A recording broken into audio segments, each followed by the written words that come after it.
Who is this guy? Kamala, what do you want? Hello? Hello. Can you hear me? I sure can. So regarding your review of Andrew Wilson, I disagree particularly with your take on mocking the Trump guy who got. Okay. I think your argument is flawed because it doesn't really have any moral conviction.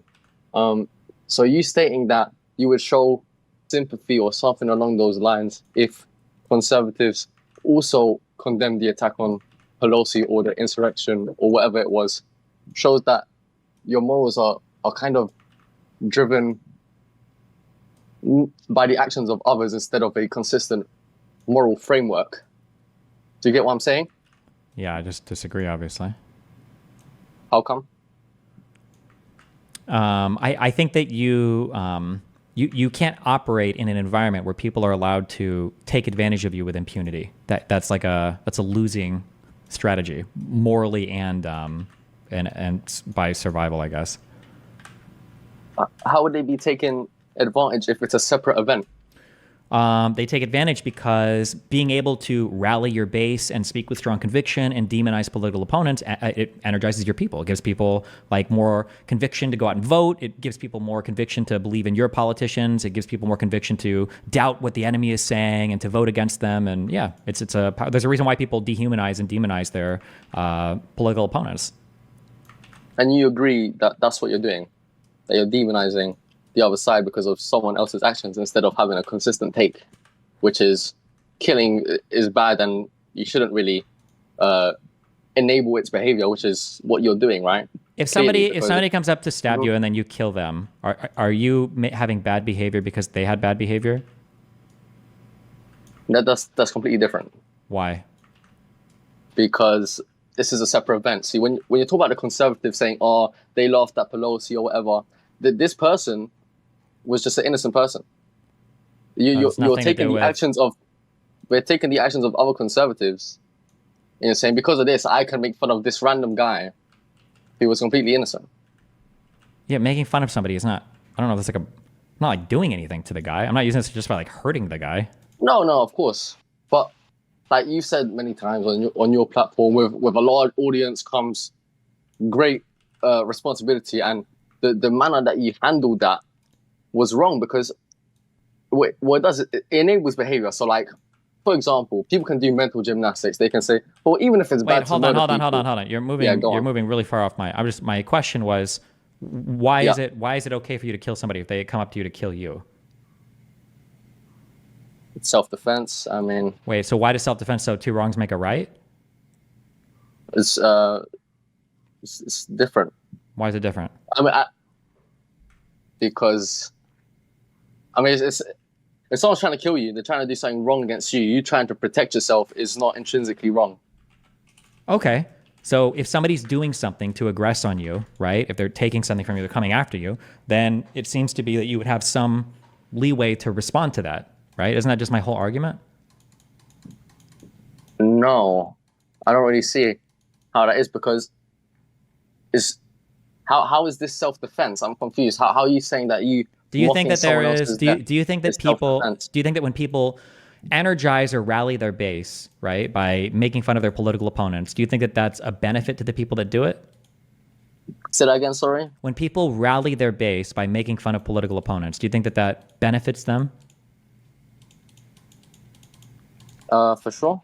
Okay. And then when other people are forced to make concessions or apologize for their behavior, do you think that that's a detriment to them? Of course. Okay, so then why would I be forced to concede a detriment when the other side would never make the same concession and when they're constantly aggressing with their rhetoric? Why would I ever counter with... You're forced... What's the detriment here? The detriment is liberals pretending that it was their fault that this shooting happened and pretending that they were the ones that drove the rhetoric up to a point to where like violence is happening in this country when it's very clearly the other side. Yeah, but you didn't just say that. You openly mocked his death, didn't you? You didn't just say, oh, I mean, it's not just our fault, right? You also said, oh, well, who gives a shit? It's fucking Putin, lover, fuck him. Sure, yeah, I fired back too, yeah.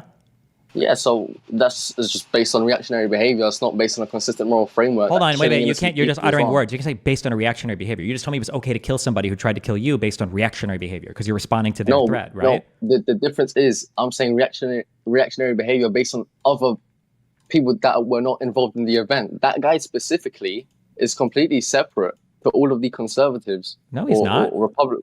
Even without knowing, How come? knowing his tweets makes you completely wrong. But even without knowing his tweets, no. Like these are people that are participating directly in supporting candidates and are at literally their political rallies and celebrating them. And so to some extent, there's like some rhetorical responsibility that goes into being at those events and celebrating those things. I think, yeah.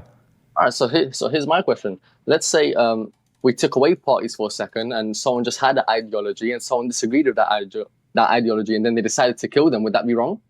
Yeah, I don't think anybody should ever kill somebody for their ideology, generally speaking. Yeah, so if I started mocking that person, would that be wrong? Don't you think that's enabling? With the person that got killed, or fuck him, or this. I mean, I don't know. I mean, it would depend on it would depend on the circumstances that led to their demise. Yeah, like exactly what happened in the Trump situation, where someone tried to kill a political leader or whatever, and instead they killed a random innocent person. Okay. Yeah, I mean, you saying fuck him or whatever, it's not based on actually a real moral framework. It's based on him being at the rally and providing tons of support for a person who is creating the circumstances that are leading to exactly this type of rhetoric. No? But what I don't understand is you can have a disagreement with the fundamental ideology. Yeah. But it doesn't mean that you shouldn't condemn the death of political. I don't think you should do it. I mean, I think I'd like maybe possibly broadly condemn it, but I wouldn't do it in an environment where conservatives aren't willing to condemn the violence on their side. I'm not interested in throwing my own political side under the bus when conservatives won't play by the same rules. That's a self-defeating strategy. But that's what I mean. You're saying it's throwing your side under the bus when in reality it's just having a consistent set of beliefs. It's not having a consistent set. No, the set of beliefs are consistent. That in a given environment where people are operating responsibly, everybody should like try to turn down the rhetoric as much as possible. Everybody should take responsibility when they fuck up, 100%. But if you're operating in an environment where there's a leech involved, where there's somebody else who's looking to capitalize off of your good faith or your goodwill, you don't extend that courtesy to them. Of course not. You'll just be destroyed, definitionally. I see. So it is based on the actions of others. But you're saying it is based on the actions of others. Yeah, just like you did when you talked about self-defense. Of course, everything that you do in life is there's no such thing as like morality in a vacuum. What do you mean? Everything to some extent is based on the environment that you exist in and the people around you and how they act. Yeah.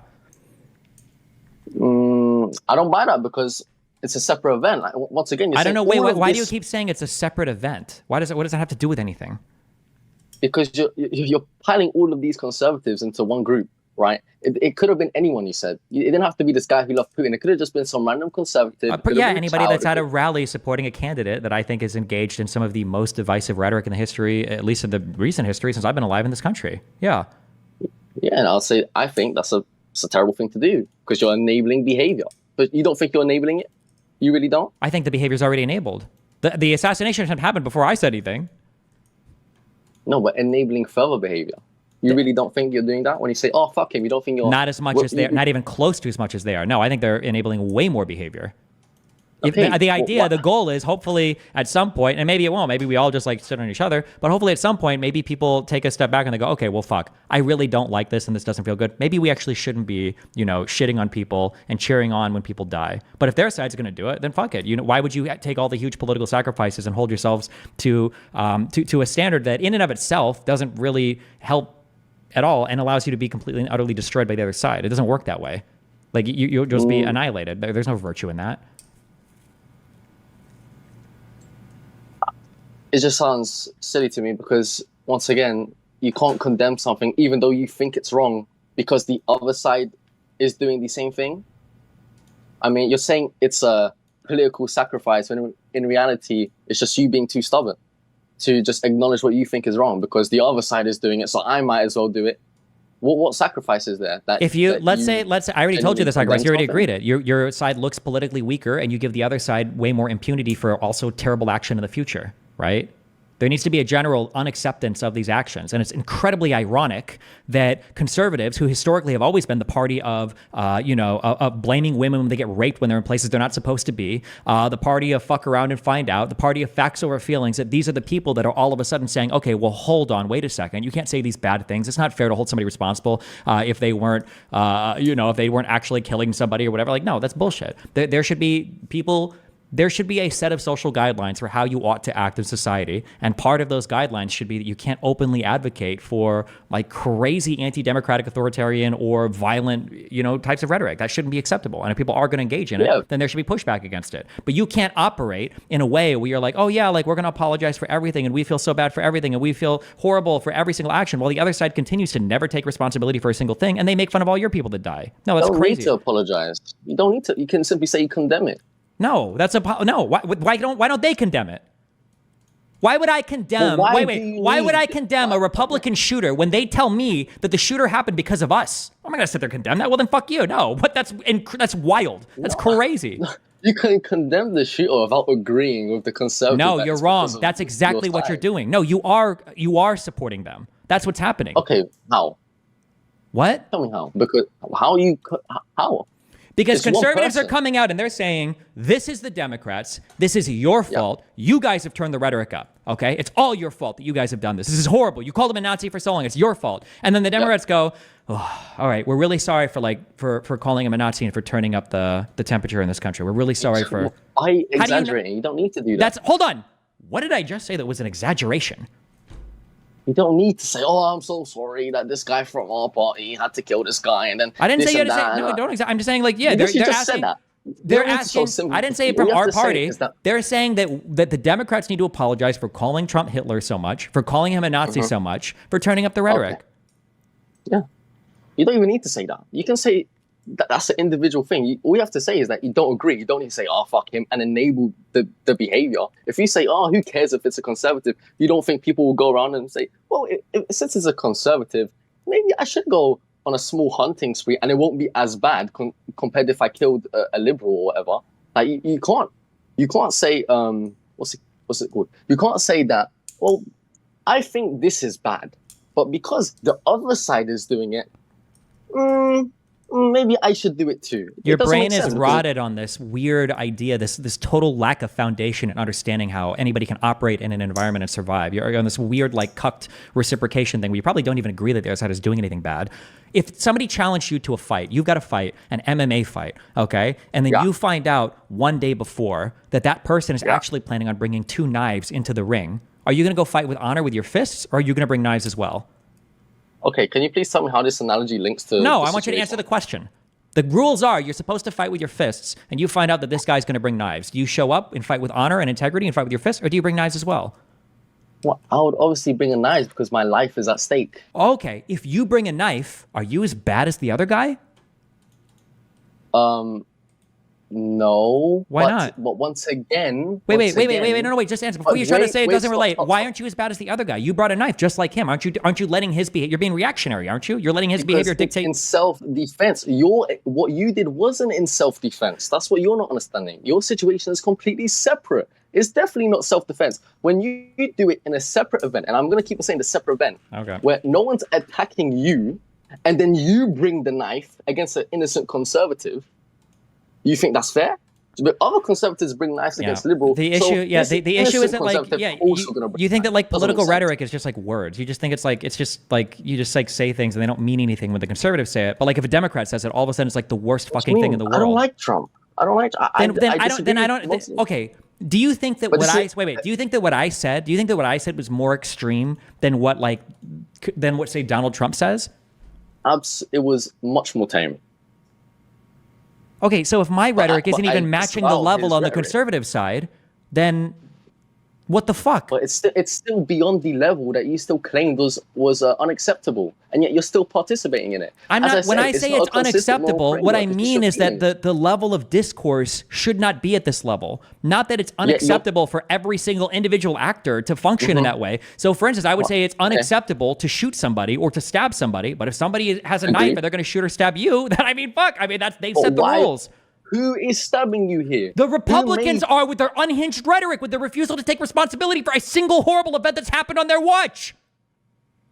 Oh my God, Destiny. When you made those claims that you don't give a fuck and who cares, not okay, but statement that you don't give a fuck if he dies, if he's a conservative, please tell me how that's someone bringing a knife towards you. Because it's not. Other people, this is, what you're saying is wrong, okay? Because if someone brings a knife to a fist fight, that's wrong. And if someone brings a knife in self-defense, that's completely fine. What you're doing is you're saying, this guy, his side sometimes brings a knife here, so I'm going to go against this completely innocent conservative, and I'm also going to bring a knife to the fist fight. What you're doing is just adding fuel to the flames. You're not actually providing... Do you think that if you're part of a political movement and you go to rallies and you support it, do you think you have some shared responsibility there for what that movement produces? Yes. Okay, then... I don't understand. I don't even know where our disagreement is. I think you're just like really mad about... I'm not mad. Making fun of dead people, I guess? I don't know. Okay. It's just that you're agreeing that you're part of the movement that's providing fuel to the flames then when you say fuck him or whatever. You're asking for someone to apologize for their rhetoric and then using the same rhetoric. But it's not the same. Saying, it's in response to theirs. Wait, why do you keep... Okay, I've got it. Okay, hold on. Wait, listen, so no, wait, okay, because I'm about to drag you out, because I don't know why you keep saying it's the same. Something in response to another thing is not the same. You've already acknowledged like 50 times. I don't know why you keep repeating like the same fucking point over and over again. It's the same. It's not. It's in response. Temperature's already turned up. Okay. Jesus. All right. Shouldn't have used a knife analogy for a Britbonger. That's just normal to them. True. And based.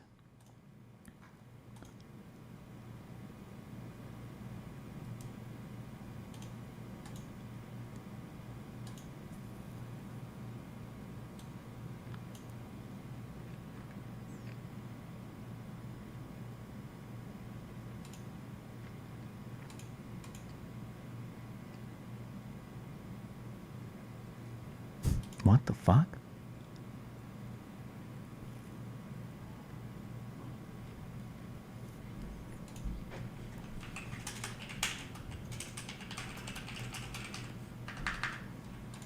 Okay.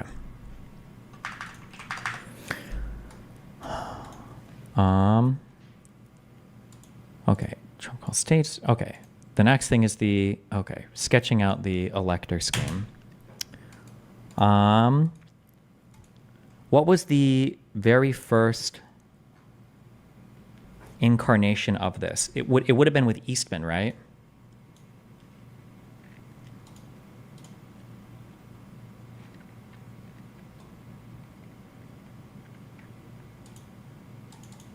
Oh, you know what? Actually, I bet they just probably say this in the report.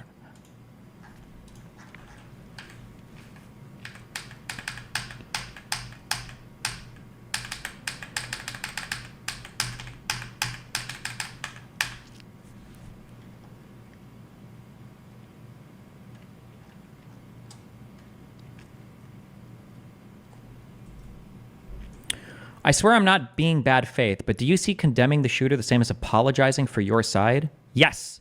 When the other side is treating it that way. Correct. Yes. Abso-fucking-lutely. It absolutely is. And if you want to pretend that it's not, you're either delusional, you don't understand where people's intuitions lie, or you're just lying. When you've got 4 people in a room and 2 of them are saying, we condemn, this person because of his shooting. And the other 2 are saying, like, that guy, he was your fault, by the way. He was your fault. And then you're just like, well, we condemn him. Yeah, because he was your fault. Okay, yeah, we condemn him. No, fuck no. Cringe.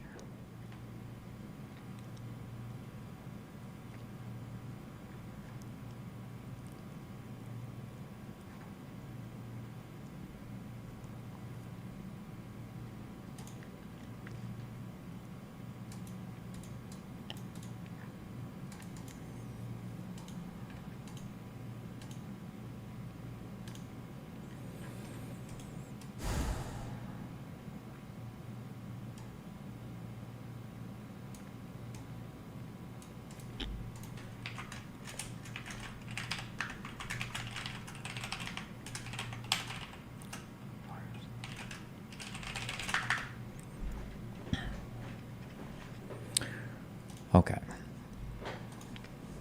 Elector.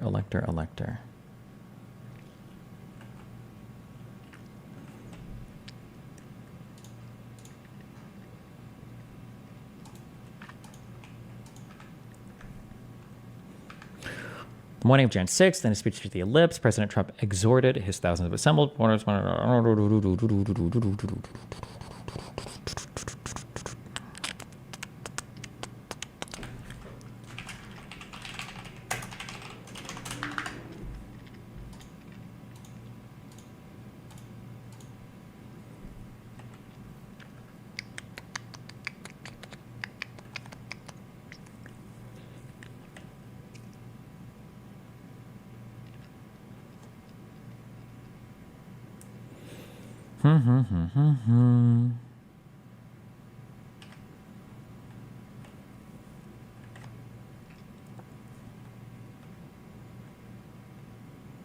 Oh, it emerged from Kenneth Chesebro. I didn't know he was the first one. I thought Eastman was the first one, and this guy kind of like tagged along to say it was also good. I never hear within conservative discourse whether they feel like their rhetoric is ever optically bad. Not one person in their circles has ever cared about violent threats coming from their side. Nope. Or, I mean, yes, true. They have never cared. And they because even when they do come from their side, they don't say it's real. Oh, the FBI caused that. Oh, that was actually Antifa. Oh, that wasn't actually us. Oh, we weren't actually being violent. Yeah, that never, ever, ever, ever, ever happens on the right. Fuck them.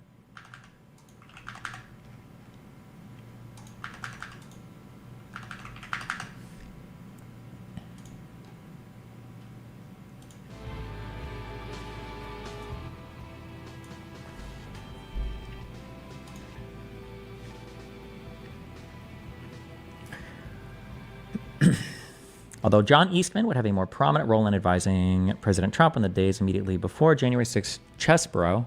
It's Chesebro, right? Chesebro? Does it happen on the left? They are more receptive to this? Yeah, the left has to disavow all the fucking time. What are you talking about? The whole lead up to the election was Biden like tweeting out like, guys, like violent protests aren't good. Like BLM needs to stop. Like, guys, come on, like careful. Like you need to not be like, yeah, it's always asking people on the left to disavow and disavow and disavow. It's so cringe.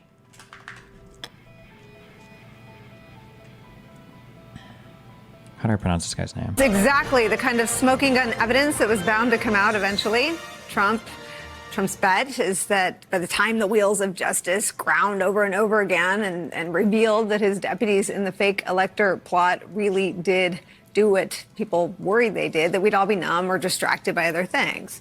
And frankly, only November's election will answer that question. But here is the evidence that the fake electors were always a scam and a sham and a political smokescreen, not an actual legal strategy. Two Trump lawyers, Kenneth Chesebro, now he has pleaded. Is it really Chesebro? I thought it was Chesebro. Is it Chesebro? Guilty in Georgia to crimes that are part of that felony conspiracy.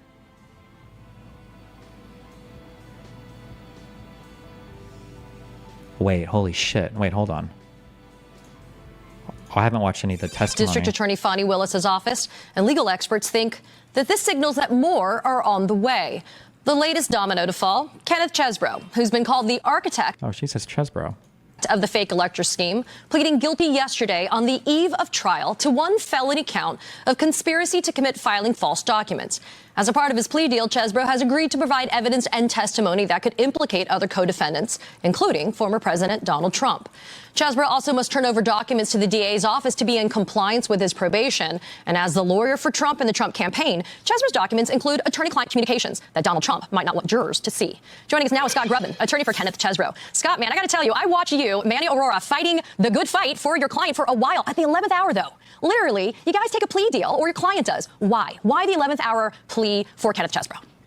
Well, first of all, Katie, thank you so much for having me. I really appreciate it. And look, that is often what happens in criminal cases like this, whether it's this case or just a run-of-the-mill case, which is, you file pretrial motions, you make the best arguments you can, you try to get the charges whittled down as much as you can, you try to put as much pressure on the district attorney, the prosecutor, and then, sometimes towards the end when you're about to strike a jury, the reality sinks in, which is my future is going to be decided by 12 strangers. And sometimes that's a really sobering thought for a criminal defendant. And so I think oftentimes what happens is the closer you get to trial, the more a defendant thinks about plea deals. And this plea deal, Katie, in my opinion, was really just too good to say no to, because there's no jail time. And I think just as importantly, the RICO charge was dropped. And so I think it's important to note, Mr. Chesebro did not plead guilty to RICO. Mr. Chesebro pled guilty to conspiracy to commit the filing of false documents. And so while Mr. Chesebro was ready for trial, we were ready for trial. This was the best outcome. He is now home with his family, and he could put this behind him. Yeah, but Scott, I got to push back for a second, though. Your client pled to a felony. He's the first one to have to plead to a felony thus far. And it's not just he pled to conspiracy to commit the filing of a false document. Let's dig a little bit deeper. I mean, he pled guilty, didn't plead no contest. He said, I am guilty of count 15 in the indictment, which implicates Donald Trump, Rudy Giuliani, John Eastman in a conspiracy to file a fake elector certificate, knowing that that was not true. So, I mean, your client may have gotten a probationary deal, but at this stage... Jesus. What, does this fucking nerd read the actual fucking charges? Christ. She's admitted that the big lie was a lie and that everything that he was doing wasn't right. So I'd like to push back respectfully a little bit on you, Katie. First of all, Mr. Chesebro never believed in the big lie. If you ask Mr. Chesebro today who won the 2020 presidential election, he would say Joe Biden. And is there a record or like testimony or for any of these pretrial filings, or is there like a deposition? Are there any court docs relating to Chesebro out right now? Oh, she's great and she's a lawyer. Oh, okay. Does anybody is there any link to anything of him? you referred to him, I know you were quoting the district attorney's office and others, but you referred to him in the opening as the architect of the fake elector scheme. But I want to be clear about something. While yes, this is a felony he pled guilty to, it was the RICO that accused him of being the architect of the fake elector scheme. And I want to ask you and all your listeners, Katie, for one moment to think about this question. If Mr. Chesebro was the architect of the fake elector scheme, if Mr. Chesebro was the architect of some plan to bring down democracy, which is what I've heard over and over for... Ooh, shit. Shit. Wait, let's start. Okay, hold on. The false elector scheme. This plot began with, is it Kenneth Chesebro? It's not Chesebro, it's C-H-E-S-E. Wait, Chesebro.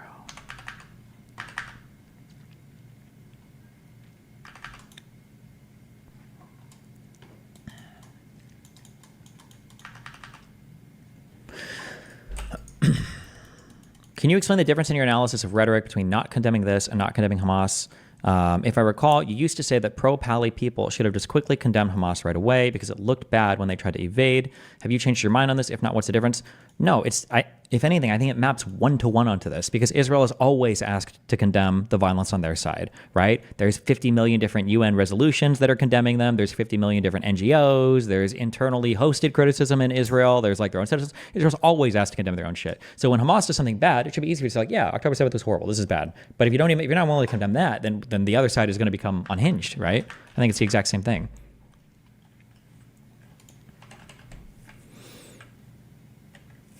The Superior Court of Fulton County, on behalf of the state,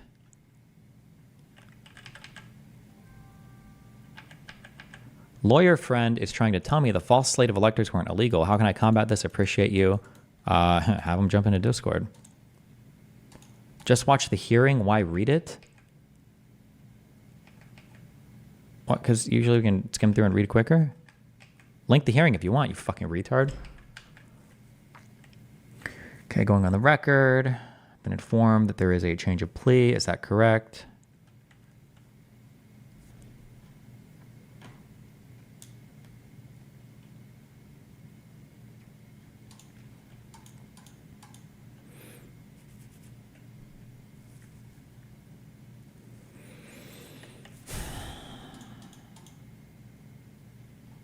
Okay.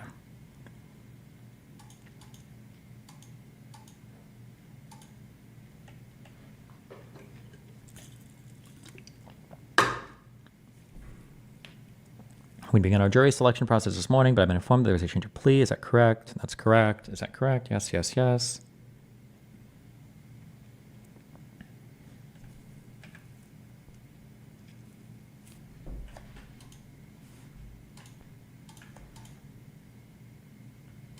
Autism level deposition of Chesebro. What is this about? Oh, this is for the Jan 6 commission.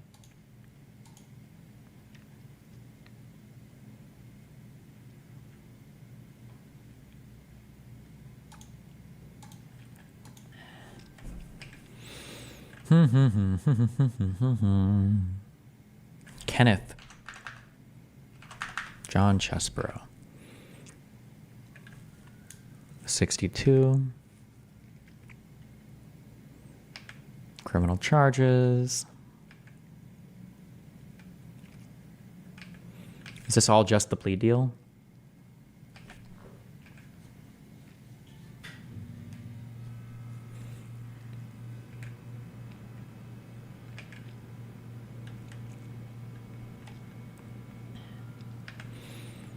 You're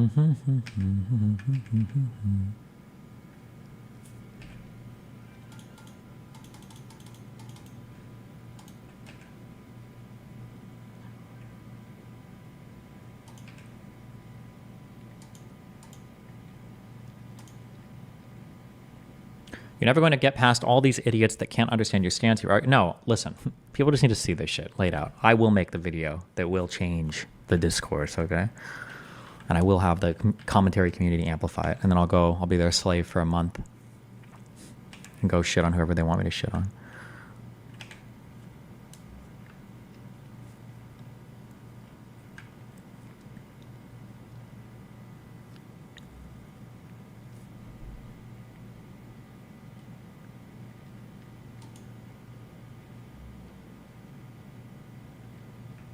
I'm a conservative, never Trumper. I believe he couped the government and incited a riot. Tell me why I'm delusional.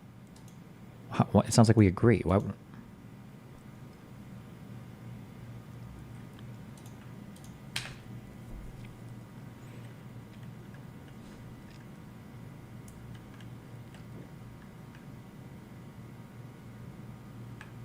Oh, okay.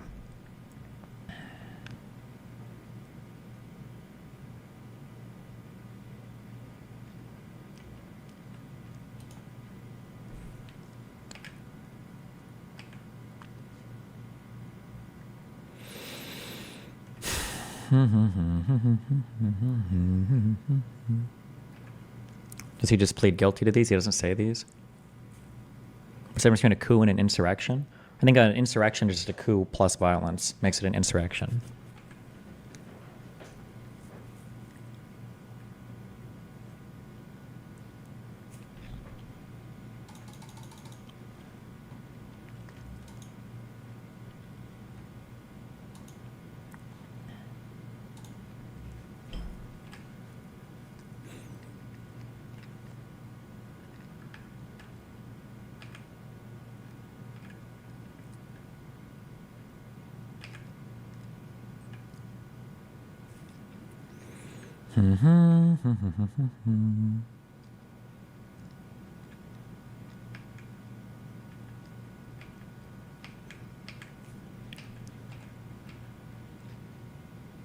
Aw, I apologize to the citizens of the state of Georgia and of Fulton County for my involvement in count 15 of the indictment. Cute.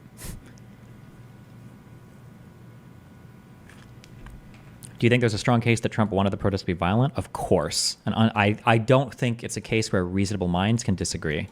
I think that there's only one clear answer there.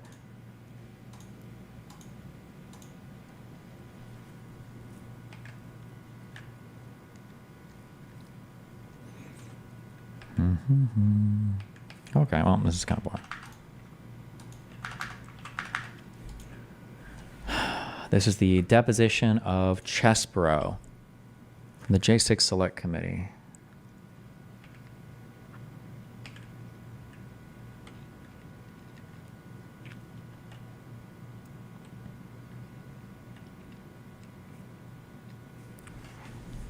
Oh boy, okay.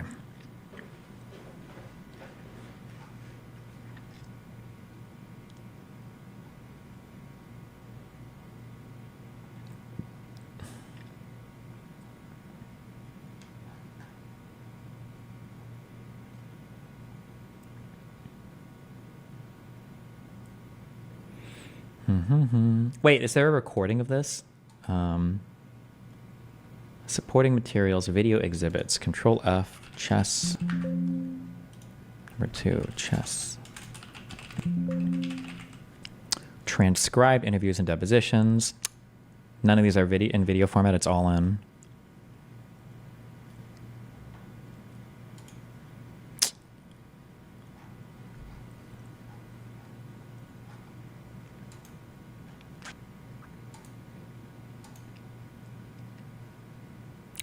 Is there anything of value left in here? For the last couple of months, both in court and out of court. Would the district attorney of Fulton County have offered him probation and first offender status? I think the answer is no, and I think if you asked her, the answer would be no. And so while Mr. Chesebro did take responsibility for conspiracy to commit filing of false documents, I want to make something clear. He did not implicate anyone else. He implicated himself in that particular charge. And while he is required to go testify truthfully if he's called by the state, and Mr. Chesebro is a man of his word, and he will go testify truthfully if called by the state's going to have to decide at some point whether they think Mr. Chesebro's testimony will help them. And if they believe it will help them, well, they'll call him and he'll come testify. But also at the same time, Katie, I will say, if he's called by a defendant, he will come testify and testify truthfully. Scott, no, listen, you and I have been doing this for a long time, right? Although I technically don't do it anymore, I do this. But your client gave a recorded proffer to the state of Georgia. And what did he say? I'm not at liberty to say exactly what he said, but here's what I'm at liberty to say. Someone asked me earlier, if you were Donald Trump, would you be worried? And I could personally, honestly answer no. And it's not that Mr. Chesebro is trying to protect Donald Trump or anyone else. He's not. He's ready to move on with his life. But I was there in the proffer. Again, I'm not going to say what was said because it is a confidential proffer and that will probably get me in trouble. But I can say that I personally do not believe the state will call him to testify on their behalf. If they do, and if I'm wrong, Mr. Chesebro will be there. He'll testify truthfully. If I were the state, I would not call him. Scott, very quickly before I have to let you go, another thing that you said about being the architect of the fake elector scheme, et cetera, your client didn't just do legal memos. Your client was at the U.S. Capitol on January 6th. He was accompanying Alex Jones and others. So it's more than just writing legal memos. It's doing it at the behest of someone else. And so maybe he thinks that he doesn't implicate Donald Trump, but you and I both know he wouldn't give a proffer that didn't have value to the state. The state wouldn't give that plea offer to your client unless there was something that was going to be able to help them with the other defendants. I think the state gave up the offer to our client because they really weren't ready. And I think that's why we... Damn. She knows her shit. Filed a speedy trial demand, and that's why a lot of defendants do. But let me just say this. I disagree. He was not, I think you said, with Alex Jones. He was in D.C. on January... I'll give you 10 gifted subs if you can beat my score on time guesser daily. Yeah, we'll do in a bit. 6 on business. He did see Alex Jones. He took a picture. I can absolutely promise you, he never met Alex Jones. He took a picture because he recognized him from TV. And let me say this. I have personally seen text messages, and so has the district attorney now, where on January 6th, when Mr. Chesebro found out about the horrible violence at the Capitol in Washington, D.C., he said how much he detested it. And he specifically said, and it's not now that he's sorry for what he did. This is on the day that it happened. He said, I wish there would have never been a rally. I really wish that these folks wouldn't have been violent because it really took away from what we, Ken Chesebro and others, were trying to do from a legal standpoint. And so Mr. Chesebro detests the violence that happened at the Capitol. He was not part of it. He was not in the Capitol, and I want to make that clear. Scott Rubin, it's good to see you. I'll see you soon when your client testifies at trial in Atlanta. I'll see you. Thanks, Scott. Thank you, Katie. Bye-bye. Okay. All right. This is the J6 deposition of Kenneth Chesebro.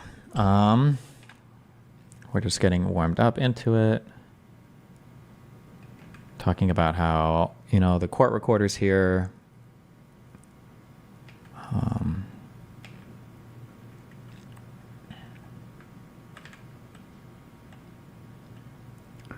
Okay, we're going to put things up. Subpoenas.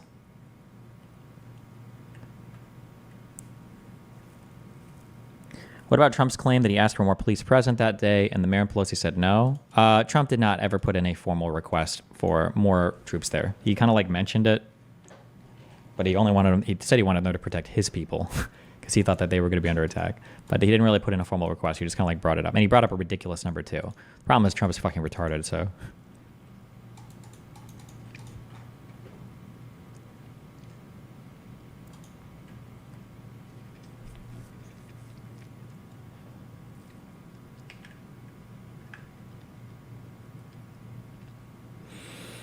You have any other documents?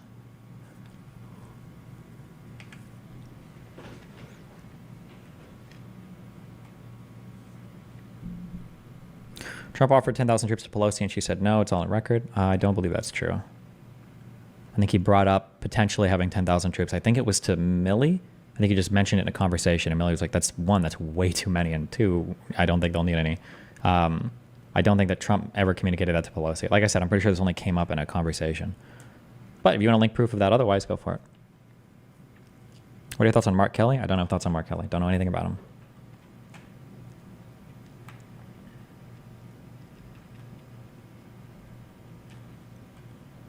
Okay.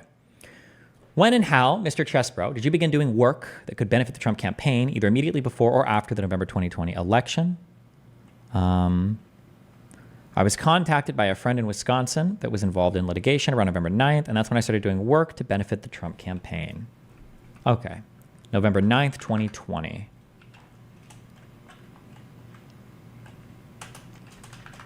We'll do a mini outline. Okay. Kenneth Chesebro began working for the Trump campaign around November 9th, 2020, after recommendation from a friend.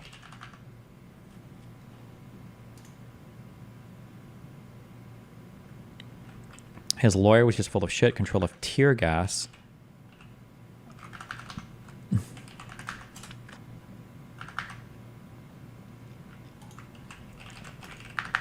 At some point in the afternoon, wait, hold on.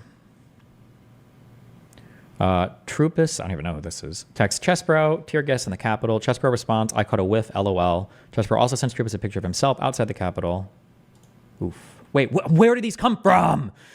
When you're linking me exhibits, link me the case. I want to know where these come from.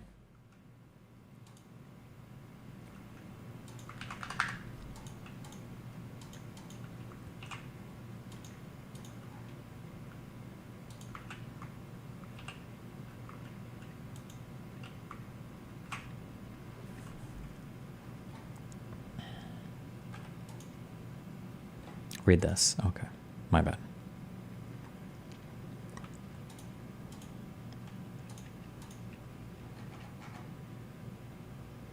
Way to go, dipshit. Now it didn't load. Thanks, you fucking loser. Just kidding. Good job.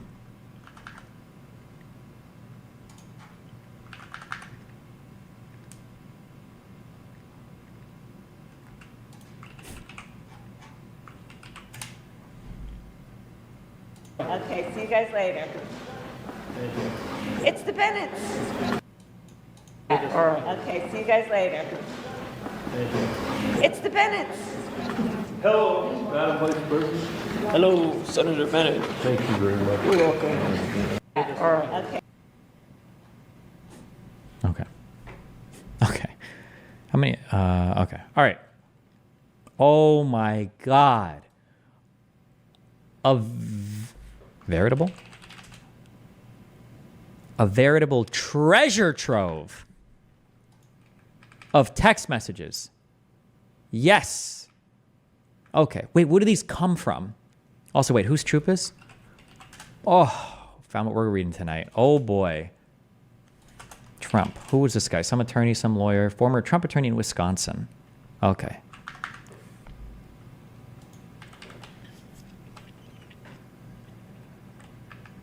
They got the iPhones out. Oh no.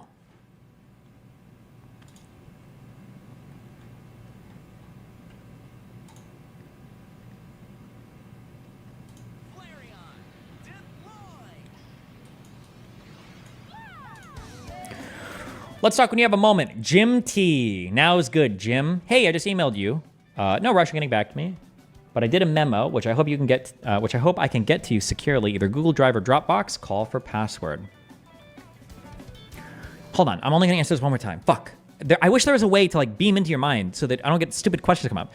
Destiny's supposed to make a 15-minute video about this. Now it seems like it will be a 12-hour documentary. Okay, what have I said 50 million times? All right. I don't like when I debate people who have made 20-minute video essays, and then when I talk to them, they only know the 20 minutes that they put in the video essay. They don't know anything about what they're talking about, okay? If you want to construct a proper 15 to 20-minute video, you should be able to talk for hours or days about the subject matter that you're making a video on. Otherwise, how could you possibly contextualize anything without knowing anything else about it? So the final video that I hope to make on this is probably going to be hopefully 10 to 20 minutes long, 20 at the tops, the most tops thing. But yes, there's going to be probably 20 hours of stuff we could talk about that goes into it, because the process of creating a video necessarily means that you need to have the contextual information around it to pick and choose which facts are important enough to create an outline, a synopsis of something. Do you understand that, right? Creating a summary of a thing doesn't mean that you just know enough to make the summary. It means you know everything, and then you choose. Editorial choices are made to pick out what is the important thing that you want to make the actual video or the summary about. Jesus fucking Christ. So yes, there's a lot more reading and research that goes into making good material, okay? If you spend 20 minutes researching for a 20-minute video, it's because you're a fucking retard. Jesus Christ. Fuck. Okay.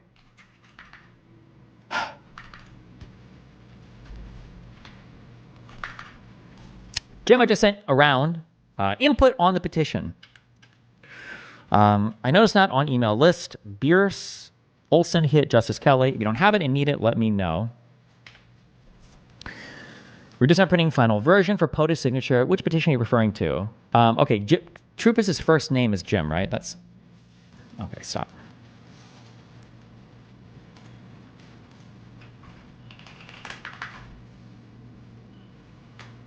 What is his fucking name?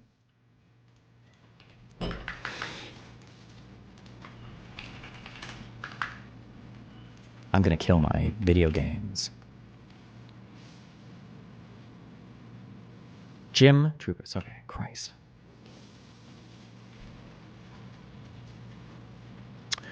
We just not printing final. Okay. Oh, for the Wisconsin Supreme Court review, apparently not urgent. I'm headed to Washington in the AM to brief the White House. More and more, it looks like a go in Wisconsin. Great to hear. I saw Ken Starr on Fox today read the reluctance of Republican state legislators to actually award electoral votes to Trump-Pence. I have some thoughts about how the legislators might at least make findings that Trump supporters in the Jan 6 joint session could rely on to cast doubt on the validity of electoral votes cast for Biden. I also have some thoughts about how Trump can reduce the sense that the contests must be decided by December 8th or 14th. Probably some leading minds nationally are pursuing such points, but I can put together a menu for you if it seems worthwhile. And then, one of the Kino flirty smiley faces. How curious that, as People's Pundit notes, Trump won the largest non-white vote share for our president candidate in 60 years. Biden underperformed HRC in every... Can I talk about this? Jim, Trump's tweets leads me to ask, are we articulating due process and equal protection objections to our being barred from having observers within a few feet of the poll workers during both the initial count and recount? The beauty of a procedural due process objection is one needn't prove it changed the result. Seems to me that Dane County clerk mixing in bad ballots with good to thwart an effective remedy also is a procedural DP problem. Let me know if I should finalize memo on real deadline. I think we should be sure national lawyers are aware of these points.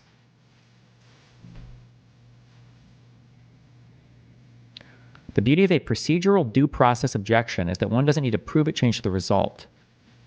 I mean, for your court case, don't you have to? I thought that was an important part. Can I find information? A procedural due process objection.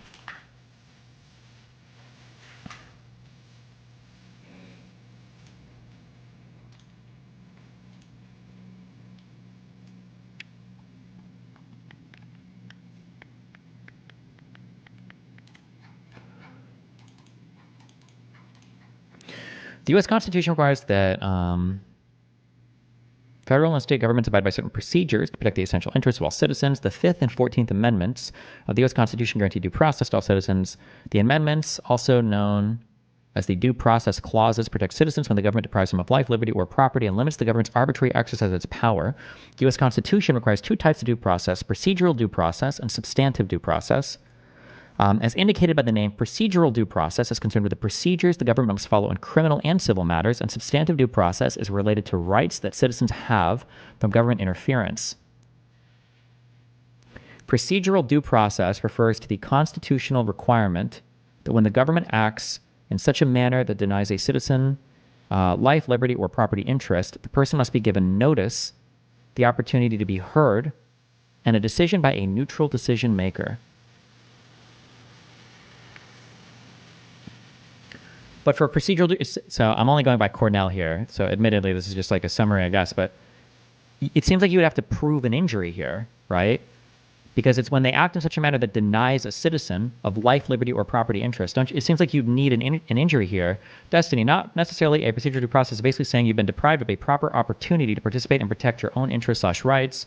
Even if nothing bad happens to deprive you of rights, you need to protect the procedural right to make sure these scripts don't become arbitrary. Would this apply to like how you count votes and everything though? Like,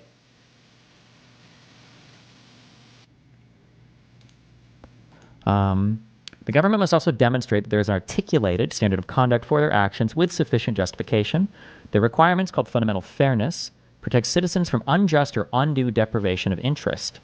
However, the specific procedures guaranteed by the U.S. Constitution may depend on the nature of the subject matter of the interest in question, as well as each individual's circumstances. In the article, Some Kind of Hearing, the famous Judge Henry Friendly provides a list of due process elements for a fair hearing.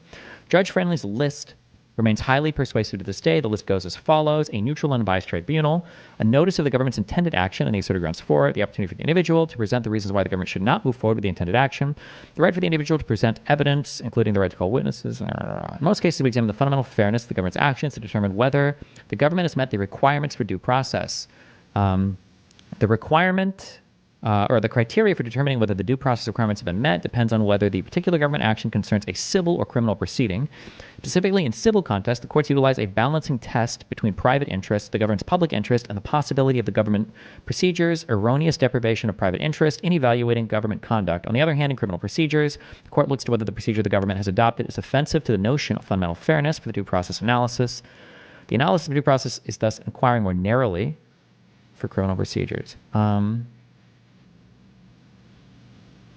Okay, I don't understand what I don't understand.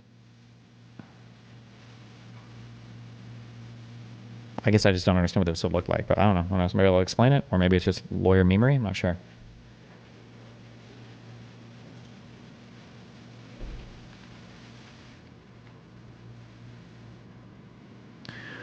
I'm a skeptic type / expert hater, but I get a little worried listening to Destiny talking about law. It's not just words. What do you mean?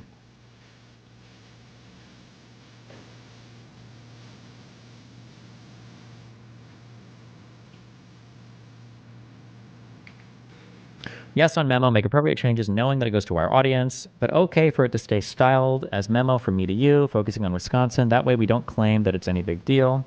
On the memo, I'm adding a colorful conclusion, re Ron Klain's candid admission in a 2002 essay that the Gore recount team aired by adopting first December 18th and December 12th as the deadlines, noting that to emphasize the importance of the Trump campaign not making the same mistake and creating maximum room for this to play out.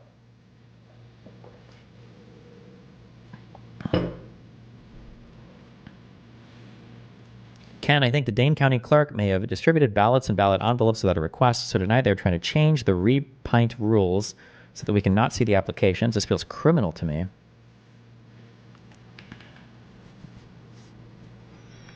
Could you do a quick check and let me know your thoughts? I saw Trump's retweet of height on that. Several quick thoughts. One, substantively, doesn't this backfire?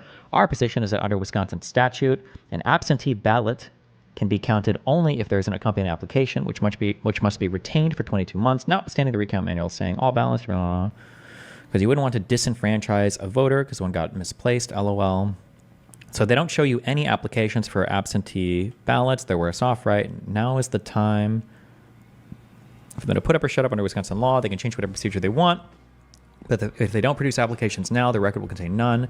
The how many ballots will be thrown out in court without them having an opportunity to provide them later, right? In other words, the burden isn't on us to convince them or a court to produce applications. The burden is on the clerks to prove the number of applications they have on file or else suffer a massive drawdown. Okay. Yes, I agree. This is why I'm wondering why they took this gamble. It's a foolish act unless they really are hiding something big. What is the end game? Put simply, on a recount, they can't count absentee votes unless there are a matching number of valid applications, and validity can only be verified by examining the applications, which the campaign has a right to do. You've made your record by showing they didn't produce applications. Before I get to number 2 and 3, does WEC have to go through, WEC I think is Wisconsin's Election Commission? Who is this conversation between? Two Trump private lawyers, I believe, or campaign lawyers, Chesebro and Trupus. They might both be from Wisconsin, I think, maybe.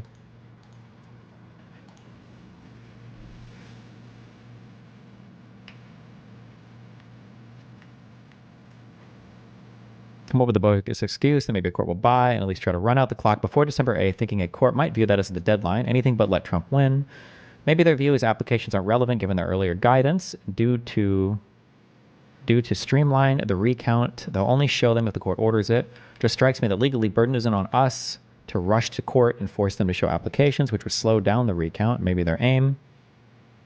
If we object for the record, best case is reviewing, court disallows all the absentee ballots permanently. Worst, the court disallows all the absentee ballots, worst case is, provided it buys, our statutory argument is it disallows them temporarily and remands to let the clerk try to cure.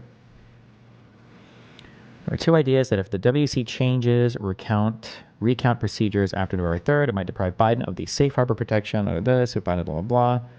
What is this guy's law background? Kenneth Chesebro.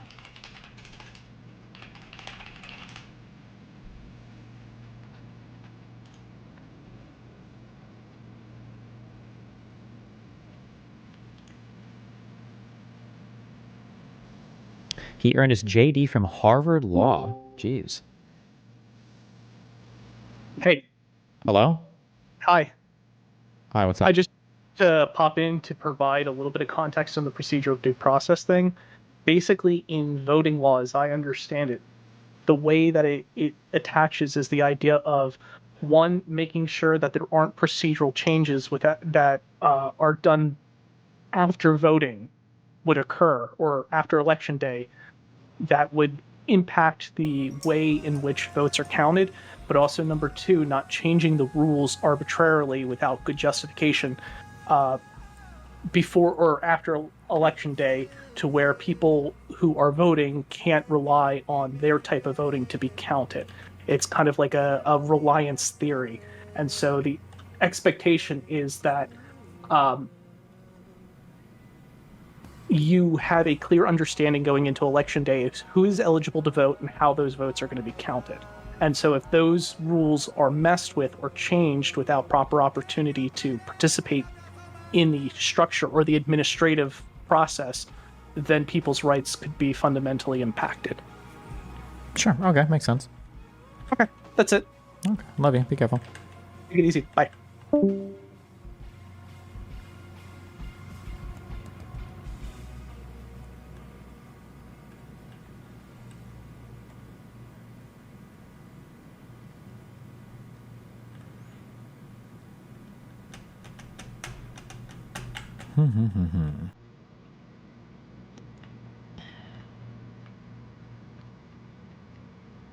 Crazy. Okay.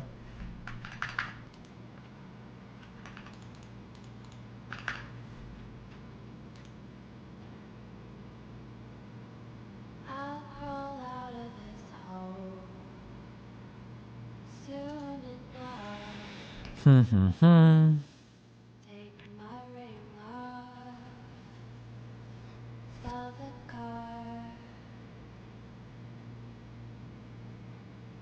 I wish you hell with your Jesus. Might Trump and Pence be deemed to have a property interest under Wisconsin law and the chance to win the 10 electoral votes in the manner prescribed by Wisconsin positive law? Property isn't just stuff, it can be created by state law. If they do, perhaps they are being deprived of property without procedural due process due to lack of notice and an opportunity to be heard about any recount changes. the book stacked on the bed where your legs used to rest. Instead, Damn, this guy's a very big emoji wielder. He's got the winky face and everything. It's a big story on Fox tonight. Wow, thanks for letting me know. If they're going to lose anyway due to the rabbit you pulled out of the hat, they've been better off going by the book. Doing this taints them. Election officials nationwide, you are the center of the storm. I can't bake the bread or bring home the flour. Please see this memo. Does it change your analysis? What the fuck is this? Divorce is gigantic. Can I like just... And I've always been slow to get off of some drugs, to let go of some love. It's asking about changing the electors.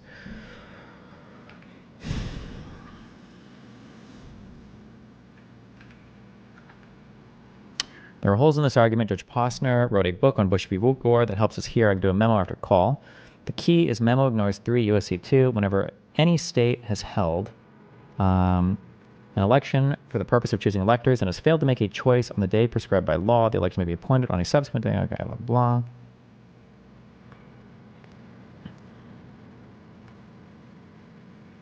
Why not insist on polling a sample of 100 indefinitely confined voters in each county and then send people to interview all 200 to come up with a rough percentage of whose votes that have to be drawn down? That sampling might convince a court of massive fraud. The fuck?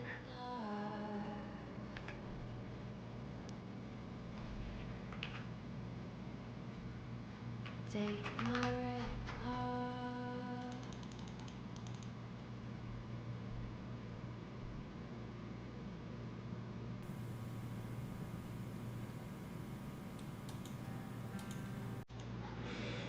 Okay. Sounds like the Trump challenges are heating up nationally. Maybe forward to Reince or others. My memo on Jan 6 being the real deadline. Best to be sure. No Trump lawyers or spokespeople. Make the mistake Klain and Boyce made in 2000, setting an earlier date, which proved fatal. See, Rudy in his press conference and answering questions said a federal court lawsuit will follow the recount. Make sure he's corrected. Powerful. Wow. Trump fires FBI Director Comey amid Russia investigation. Powerful.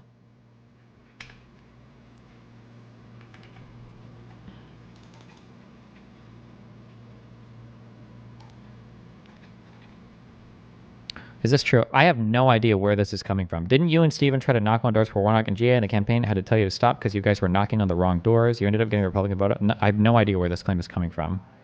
I've never heard this in my entire life.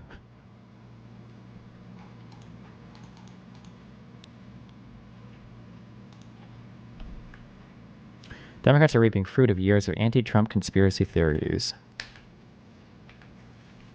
LOL, what? It's a Russian bot? No, it's the guy who got mad that I wouldn't shake his hand.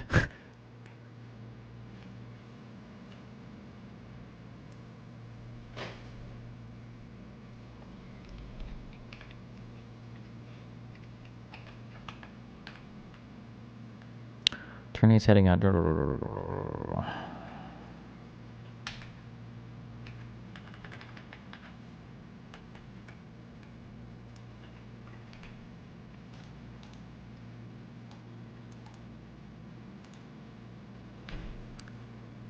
EmpowerWisconsin.org.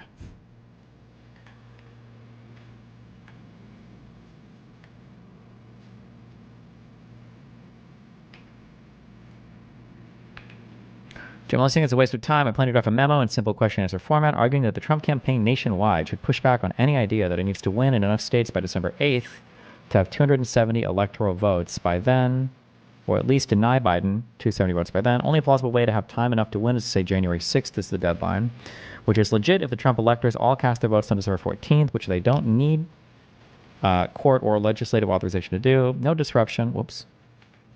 No disruption to country by viewing January 6th as the deadline. Biden is getting security briefings and transition is going forward smoothly. If by January Trump ends up winning, the government will go on as normal. Waiting until January 6th would only be a problem with the challenger or the non-incumbent. I will work up a memo unless you have a better use of my time. I can focus on helping the next few days as necessary.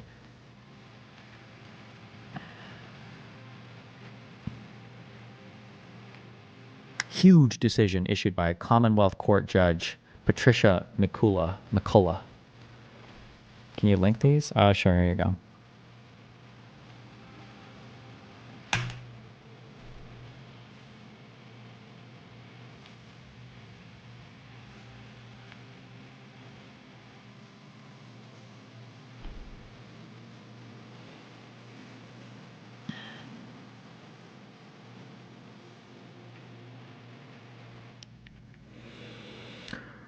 Since your reaction to this federal complaint, I think it needs to be more focused. Is this guy? I'm not even being mean. It's not me to say it. Is he like flirting with the guy, or I can't tell? Jam, I hope you're getting sleep. I know you're super close to her, but just a reminder to have someone get copies to Vicky. Obviously, I guess, but you're so overstretched. Emoji was an accident, but perhaps a Freudian slip. Do you think is he gay? I have no idea. Hi, Jim. I just saw you did or are doing a call. I will wait for an update. Jim, I'm on a flight to New York City from I don't have call and vote. Never mind, Joe sent it. I just emailed the beef stuff. Is he deleted? Did he delete text messages or is this guy just like quadruple texting?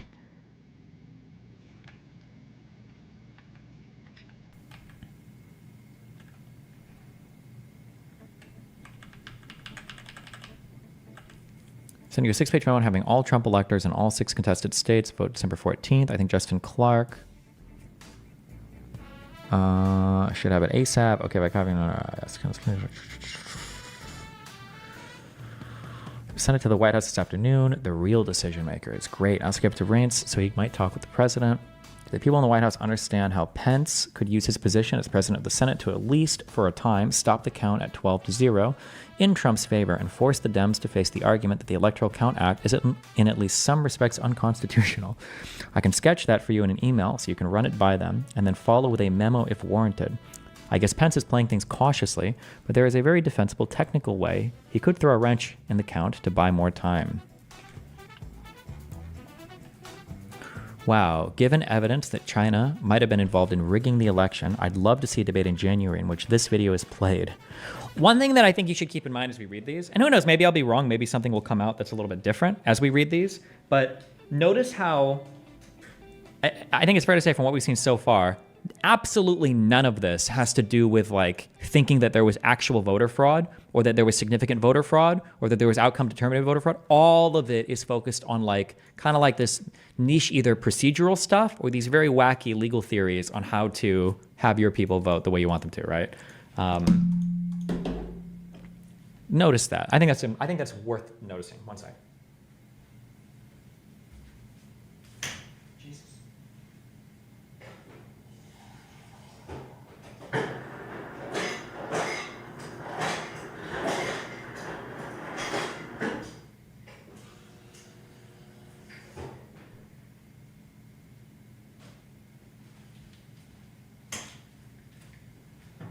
Amen, brothers. We got the good cookies. We got the good cookies today.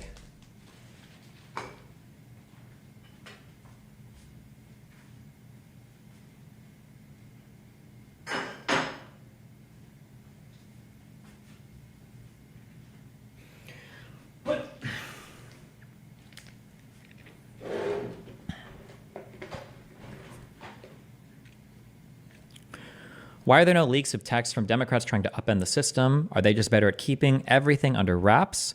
Or they're just morally superior people? Crazy, huh? You know what's crazy too? Is that the leaks that we have from Republicans seem to come from court subpoenas, and the leaks that we have from Democrats seem to come from foreign hacks. Huh. Weird, huh?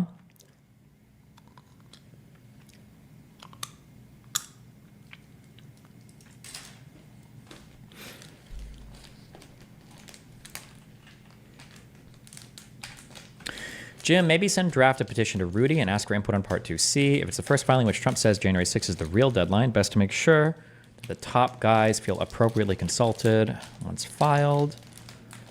I think Texas should file a copy of the petition with the Supreme Court.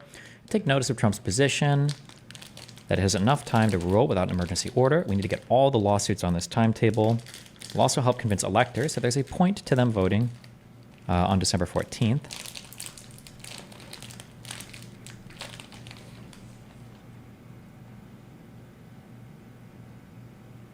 This was the tweet.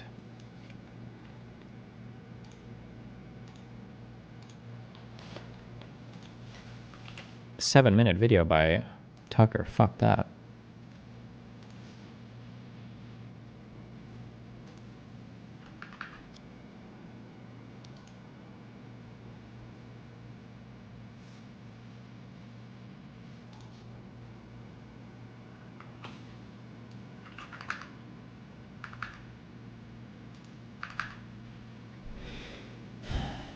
What is this? Oh, it's fucking retarded. Okay.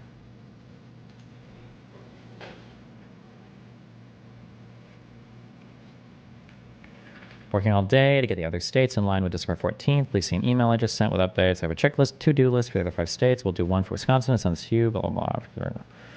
Forgot to send an email on press release. Mike Brown with campaign asked, hi, I just emailed you 7 documents on December 14th electoral college vote. I also sent them to Brian and Austin. All blew up. The court wants a brief at 10, and oral arguments are noon Saturday. They will rule by Monday. Even if we lose, hope we get 3 justices to say the deadline is January 3rd and January 6th.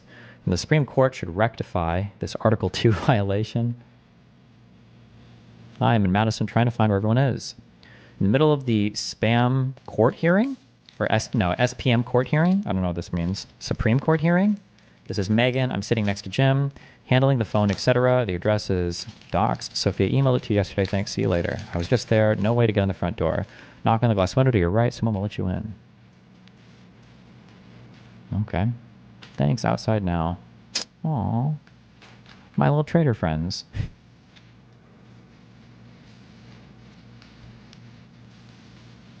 What happened to Acting Attorney General Clark? Well, I don't think he was ever made Acting AG. I don't know what happened to him. Jeffrey Clark.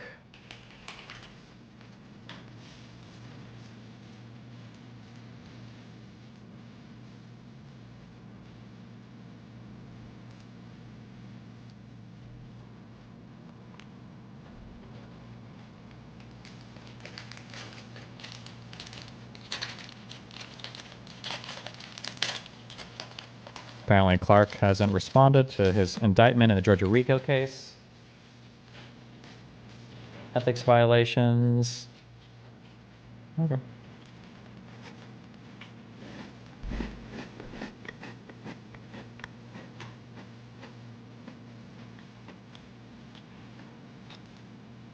I'm at a hotel working a memo for Rudy on Endgame in Congress.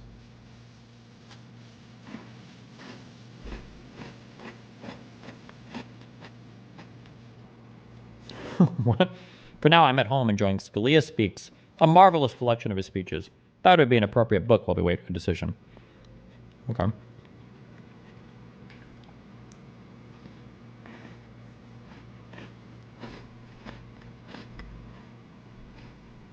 I was on Law Review with Ed Whelan.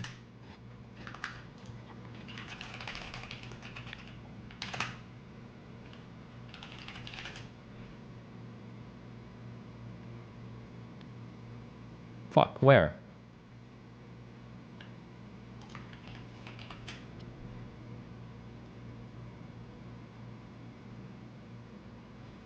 Does this video exist anywhere?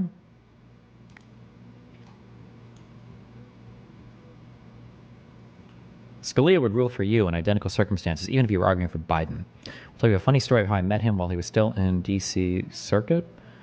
Jimmy Bryan's number, I accidentally deleted it. Also Jefferson's. Thomas Jefferson? The Patriots? You meant like he's watching it.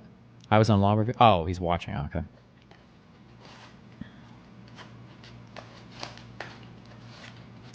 Vice presidents are generally very much in the background. What do you think the average Democrat versus average conservative knows / thinks about her? If you had to summarize her as a candidate, who, Kamala Harris? I have no fucking idea.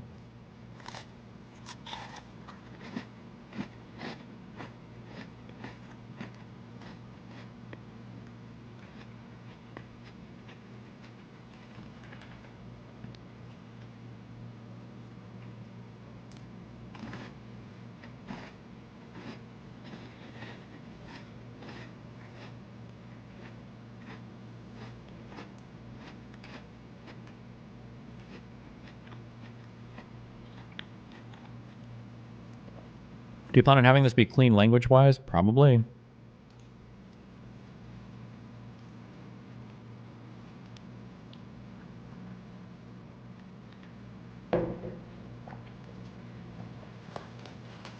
They won't let electors in the Capitol building. Oh no! Our fake electors! The DOA is keeping out everyone but the Biden electors. Not even staff can get in. Apparently the plan is to do it outside. Maybe you or Shimming or someone else wants to come over. They're just doing it outside. No big deal. Apparently on West Side. They seem to have it covered. Wisconsin meeting of the real electors is a go. Cringe. So what? This was on December 14th is when this happened? This is Michigan. And this is December 15th. Yeah, okay, yeah. Fact lickers try to get in. I wonder if they have video of the Wisconsin attempt.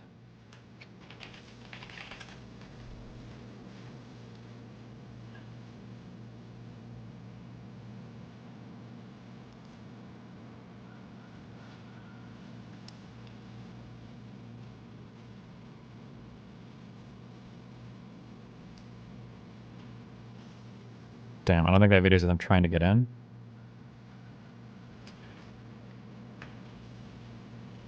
The month after the presidential election in 2020, Democratic and Republican electors representing the candidate who won the popular vote in their states gathered across the country to formally cast electoral votes for president. But in 7 states that Joe Biden won, Republican electors got together anyway and cast phony votes for Donald Trump. They've become known as fake electors, and according to federal prosecutors, they were part of a plan to overturn the election, orchestrated by pro-Trump attorneys with Trump's support. State criminal charges have been filed against fake electors in Georgia, Michigan, and Nevada. Wisconsin's fake electors haven't been charged, and several weeks ago, one of them, Andrew Hitt, an attorney and former chairman of the state Republican Party, agreed to sit down with us to explain how he says he and Wisconsin's other GOP electors were tricked by the Trump campaign. The story will continue in a moment. You were head of the Republican Party in Wisconsin. Were you a big Trump supporter? I worked tirelessly for him. Day and night. Let's put it together for the President of the United States one more time! Oftentimes, phone calls would start by 6 o'clock in the morning and wouldn't end until 10:30 at night. I did everything I possibly could. The Wisconsin Republican Party Chairman, Andrew Hitt. Andrew Hitt was often singled out by President Trump at rallies in Wisconsin. Andrew Hitt. How are we doing, Andrew? Gonna win this state, gotta win it. But Trump didn't win Wisconsin. He lost to Joe Biden by some 20,700 votes. The Trump campaign appealed, challenging more than 200,000 absentee ballots on technical grounds in 2 Democratic counties. If you count the lawful votes, Trump won Wisconsin by a good margin. That was false. What he said was false. The Trump campaign wanted the votes in Dane County and Milwaukee County tossed. Did you support that idea? It wasn't something that I was comfortable with. Dane County and Milwaukee County in Wisconsin are the most liberal counties. The majority of the black population in Wisconsin live in those 2 counties. Correct. Personally, you did not believe all those absentee ballots should be thrown out. Well, I voted that way. I voted that way. You didn't think your own vote should be thrown out? No. On November 30th, Wisconsin's Democratic Governor Tony Evers certified Joe Biden's victory, authorizing the state's Democratic electors to gather at the state capitol on December 14th to cast their electoral votes for Biden. But days earlier, Andrew Hitt says he received a call from the Republican National Committee. What was the reach out to you? Can we get a list of the Wisconsin Republican electors? That made you suspicious? It did. I was already concerned that they were going to try to say that the Democratic electors were not proper in Wisconsin because of fraud. You didn't believe there was any? No, and I was very involved, obviously, in the election. Hitt was one of 10 Republicans nominated to be an elector if Trump won in Wisconsin.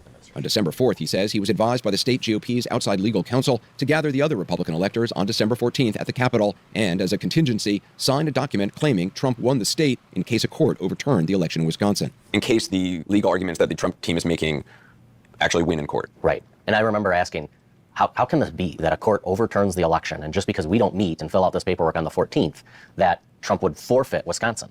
And the legal analysis back was the statute's very clear. The electors have to meet at noon at the Capitol in Wisconsin on December 14th. That morning, the state Supreme Court, in a 4-3... This is why a lot of them tried to get into the buildings in the respective states, is because the statutes prescribe like the place and then the time and the date, and then that's what they attest to in their electoral voting certifications. That's why a lot of them tried to get into the building instead of just meeting in some other place.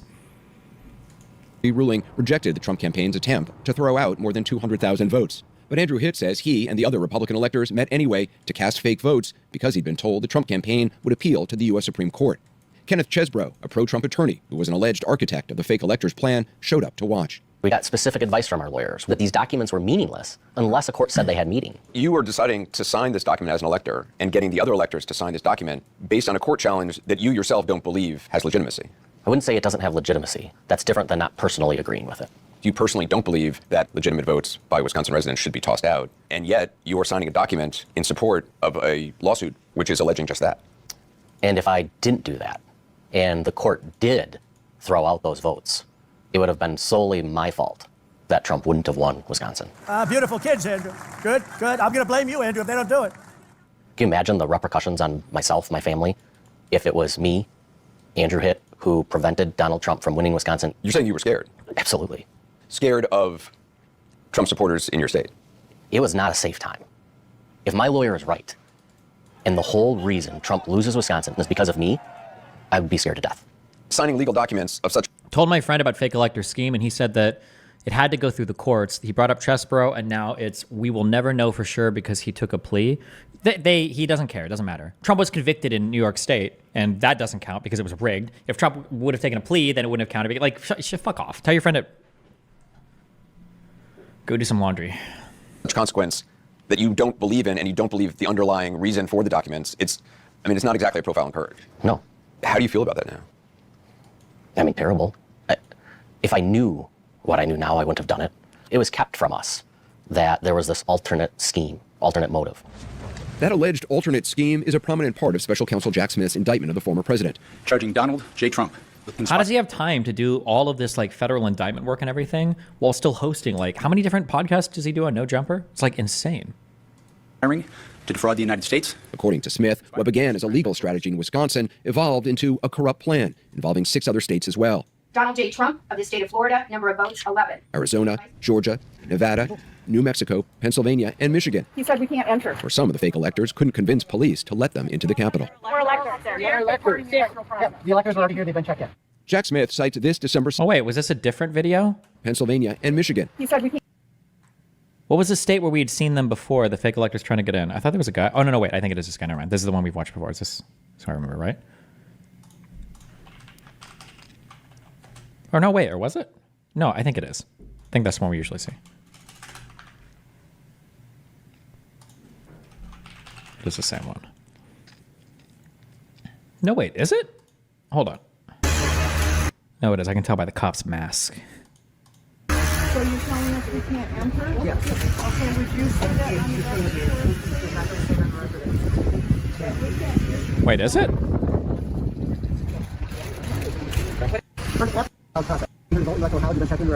But these are the rest of the electors. I understand. The official seal document and the certificate of application has also the GOP electors. They are here. They're trying to do their constitutional duty. I understand. And the constitutional duty is I can.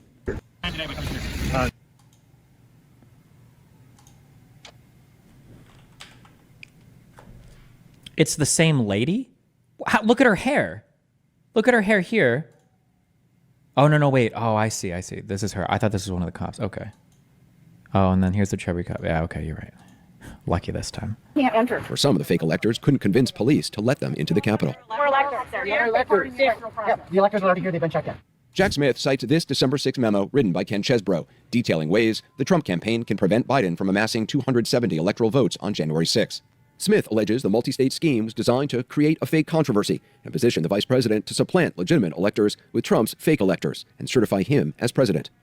By January 4th, according to internal emails, some in the Trump campaign were panicking. They believed the fake electors' documents from Michigan and Wisconsin hadn't arrived in Vice President Mike Pence's Senate office. Your colleague texted you, freaking Trump idiots want someone to fly original elector papers to the Senate president. You wrote, this is just nuts.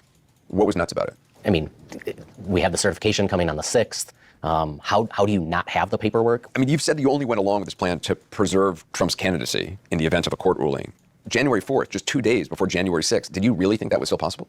Well, remember, the Wisconsin Supreme Court had been appealed. And so January 4th, it seemed like, yeah, it's possible that a much more conservative United States Supreme Court could overturn a 4-3 decision.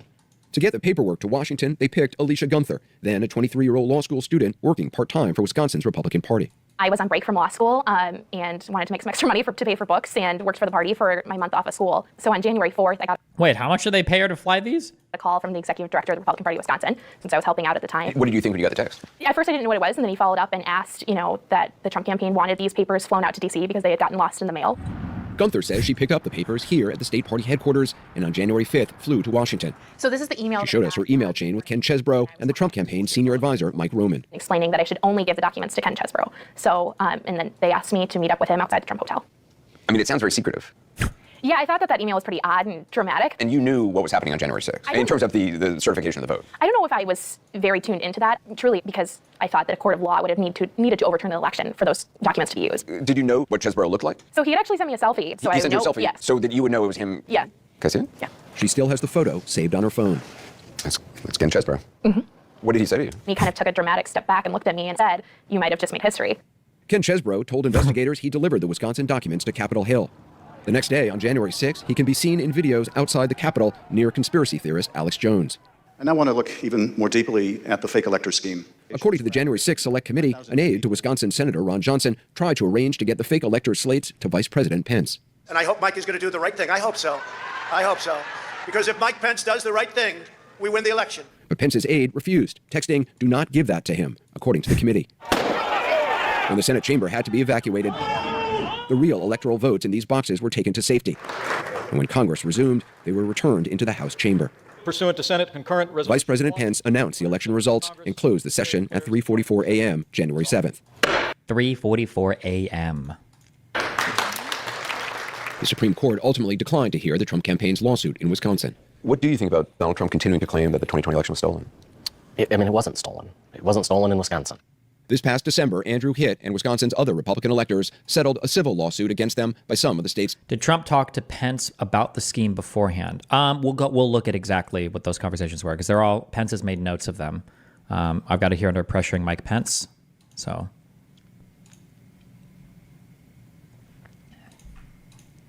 Democratic electors. They admitted they signed a document that was used as part of an attempt to improperly overturn the 2020 presidential election results. Hitt resigned as chairman of the Wisconsin Republican Party in August 2021. He's cooperated with the January 6th committee. Using our electors in ways that we weren't told about, and we wouldn't have supported. And he says he's also cooperated with federal prosecutors. He maintains he and the other fake electors in Wisconsin were tricked. Whenever anybody sees our text messages, our emails, our documents, they understand, they know, their conclusion is we were tricked. The January 6th committee saw it. Jack Smith specifically in his indictment refers to some of the electors were tricked. That was us. The former president is known to watch 60 Minutes. If he's watching, what would you want to say to him? I would say that this country needs to move forward. That we need a leader who tackles serious problems and serious issues that this country faces. Do you believe this guy? Like a priori, I would, yes. Like if you're roping people into a scam and you can just have them acting earnestly without telling them it's a scam, then you would just do that. You wouldn't need to inform them. I totally believe that the communication from Trump's campaign to these people would have been, hey, listen, just because we're investigating voter fraud, we're just going to have you guys do up an alternate slate of electors so that if we can prove voter fraud by the time January 6th rolls around, Pence can choose these and everything will be in the up and up. I could easily see them. And he's correct. Jack Smith says as much in the indictments that some of the electors, at least some of them, now I don't know if all of them were tricked, but at least some of them seemed like they were misled.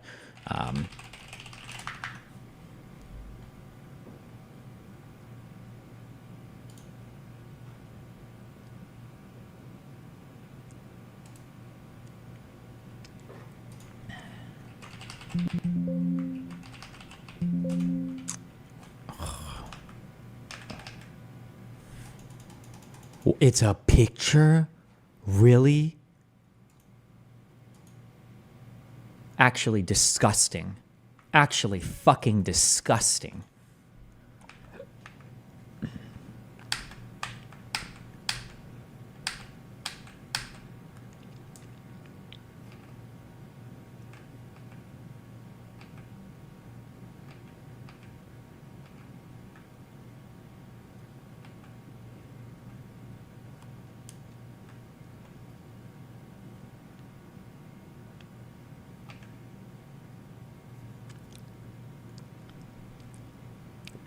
What, I missed it? What's disgusting? We're not reading a text. We're not reading text in a PDF.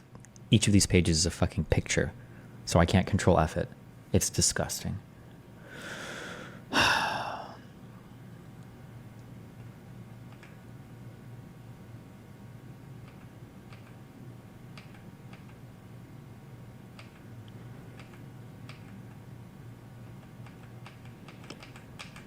Okay, I'm too lazy to find this. Oh, wait.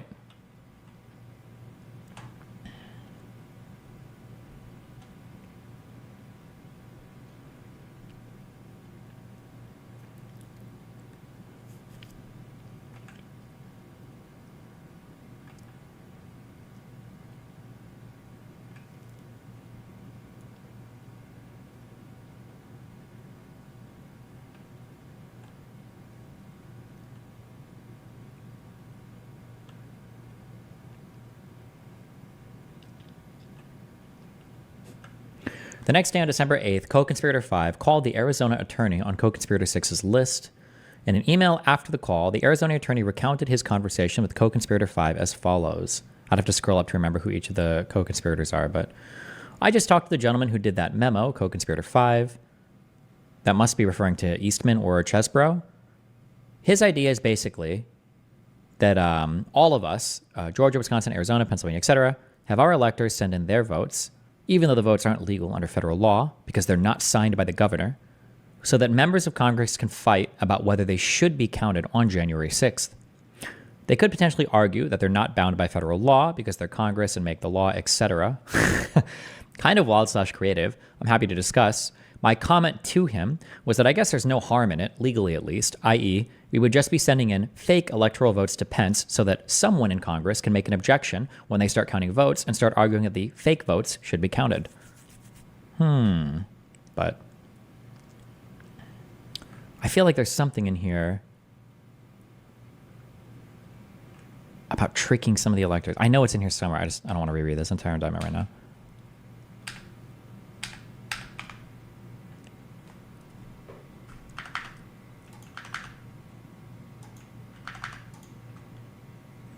Page 5, means and manners.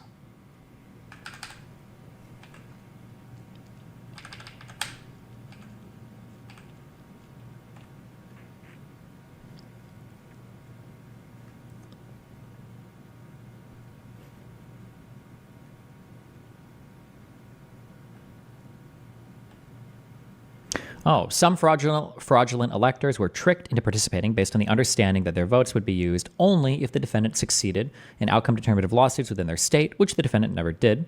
The defendants and co-conspirators then caused these fraudulent electors to transmit their false certificates to the vice president and other government officials to be counted at the certification proceeding on January 6th. Yeah. Okay, there you go. So yeah, I believe it's possible, yeah. And we need faith in our institutions again. And the next president of the United States needs to do that. And in your opinion, that's not him? It is not him. Correct. Real electors in Michigan on their fake. Why is every 60 minutes video like 13 minutes? Really makes you think, doesn't it?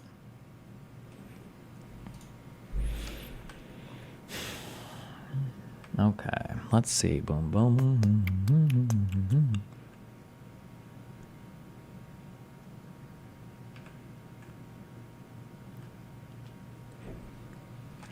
What is this meeting for? Are these electors or I'm not sure. December 15th.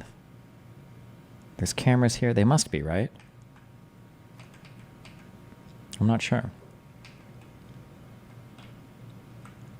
Hagedorn. What a name. Apparently will be invited to the White House after January 20th. Laughing emoji. Please keep the secret so Brian can be the first. Wow, and he's sending a screenshot that this guy asked to keep secret. Oh, that's the picture he took of the 60 Minutes thing? Okay. The fake elector duders, okay.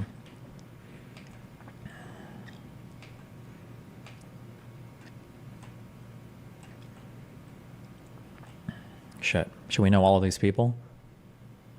I don't think... That's not Giuliani, is it? I can't tell who any of these people are.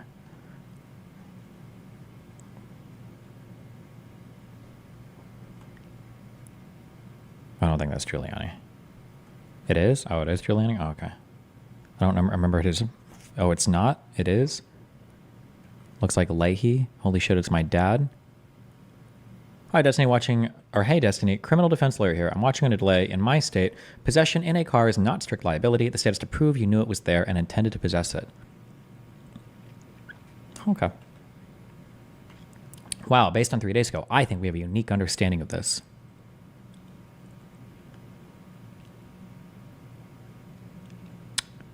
President Donald Trump calls for protests in D.C. on January 6th. Says, be there, will be wild. Your interview with Vicky was amazing, incredibly powerful. A clarion call. Disgusting that info like this would ever leak, whether attorney-client privileged or not.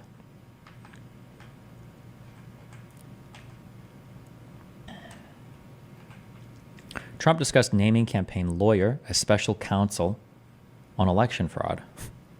Gross violation of privilege. Sad. On Hagedorn. Make sure to alert Vicky and Dan and make sure they have someone like Rick Eisenberg or a legal ethics professor explain how bad this is. I've contacted them both.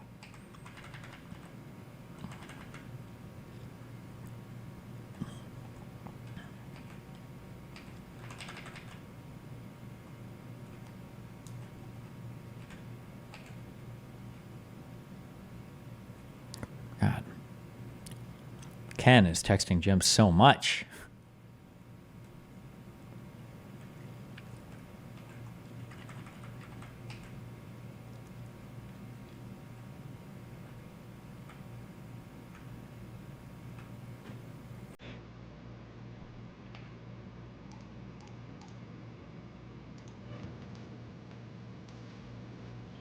We need to get a file today, Ken. We're not pushing the deadline.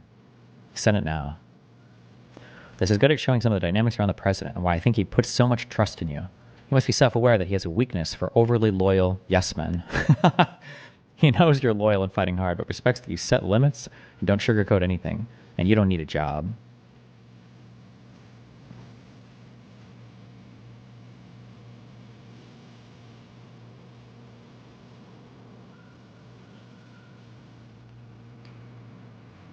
Jesus.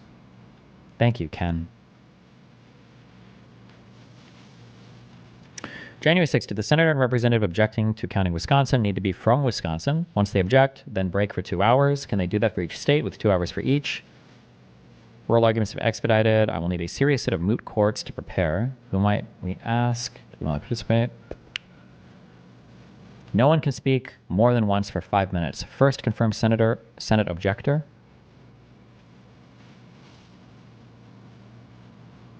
Millions of voters concerned about election integrity deserve to be heard. I will object on January 6th on their behalf.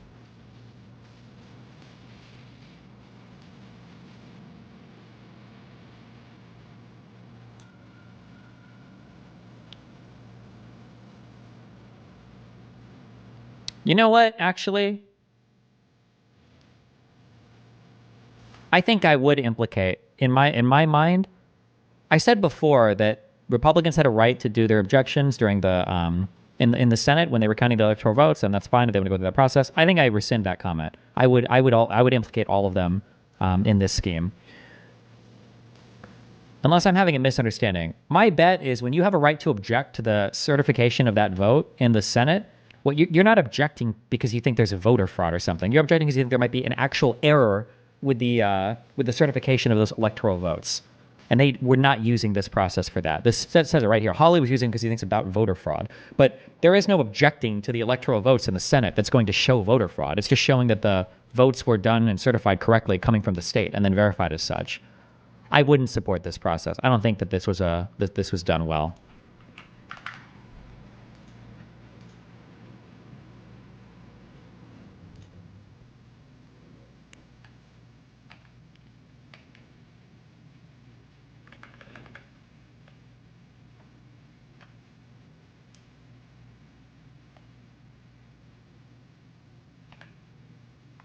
And then here he's talking about how to object, have people speak for 60 minutes, and then call the close to debate.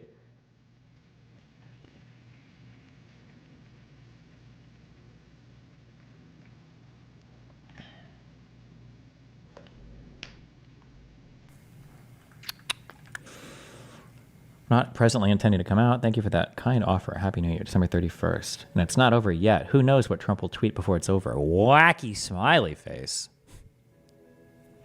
Urgent. Christina with Sen Graham needs 5 best names of people who voted illegally in Wisconsin. Like dead people. Okay. Can you update your Obsidian? Why? I didn't even change that much since yesterday, bro. Christ.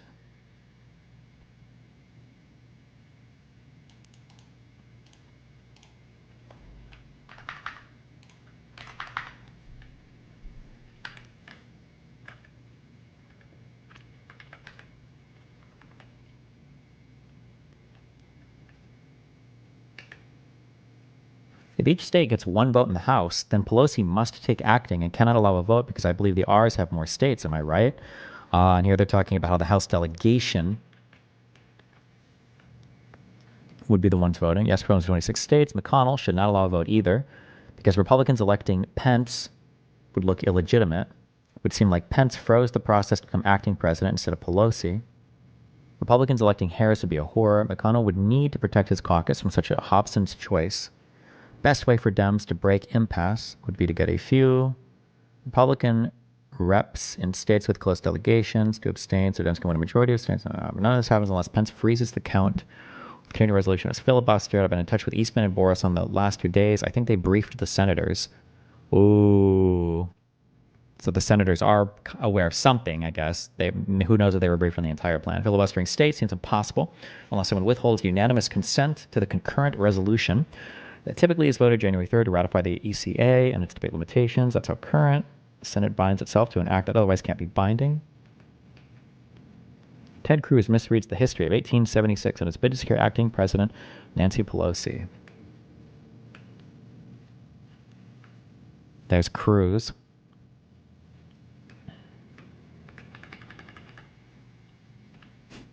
Poor Ryan. Rhino, sad.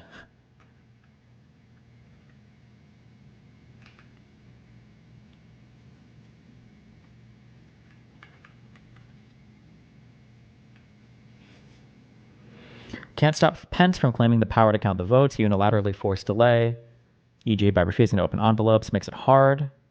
Force Pence to allow for unlimited debate in the Senate. I assume the continuing resolution, once adopted by the Senate, modify the usual filibuster rules. Clearly, a filibuster of the states would be a more serious remedy than proposing a commission that wouldn't be about. Might be politically more effective than a filibuster, which might be viewed as a useless delay tactic. Whereas vote against transparency might be.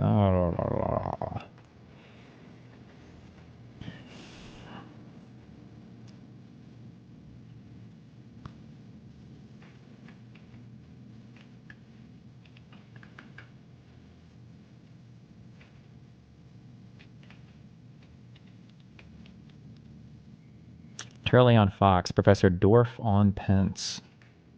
The stakes on January 6th. What day are we up? We're on January 4th.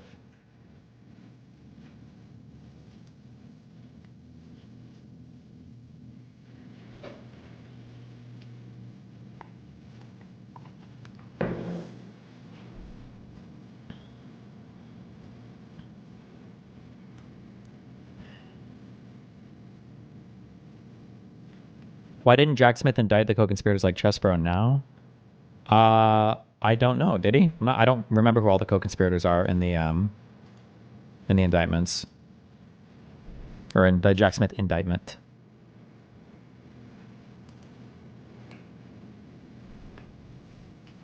What do you think about using the narrative that Republicans are going to try to take away your ability to lay pipe raw without risking pregnancy? / cock everyone into using condoms by going after the pill.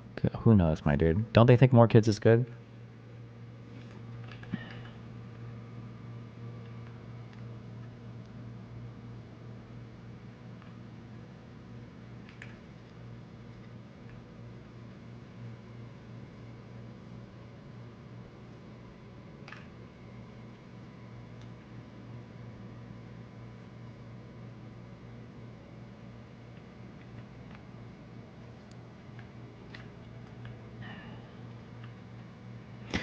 I've been on the phone with Mike Roman and Senator Johnson and Johnson's COS to get an original copy of Wisconsin's slate to the vice president. Not sure if you're involved, but call Mike to make sure he gets what he needs. Thanks, Jim. Wait, what's the point of this? I've been on a call with Mike Roman and Senator Johnson and Johnson's COS to get an original copy of Wisconsin's slate to the vice president. An original copy of the... Oh, of the bullshit one? This is what they're talking about when they flew in and they were trying to get him. That's the one that we just watched on the 60 Minutes, right? I think.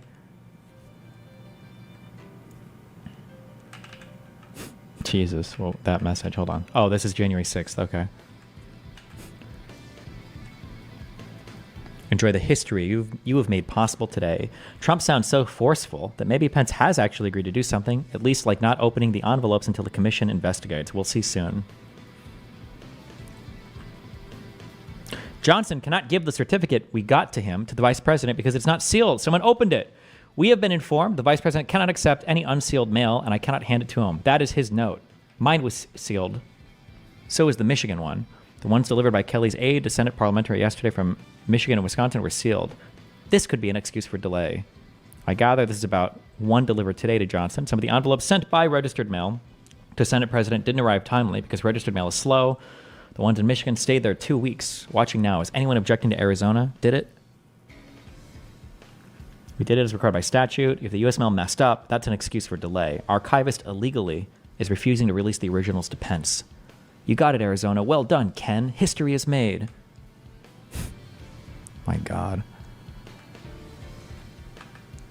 Hanging with Alex Jones, LOL. I told him to put you on his show. Yikes.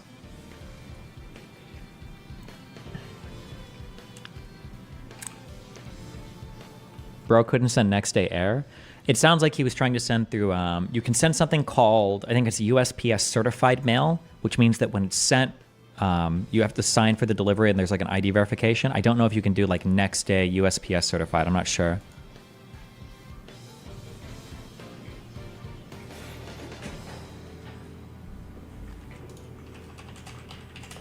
That's the Ali Alexander guy too, right? Oh, maybe one of these guys in here. I'm not sure.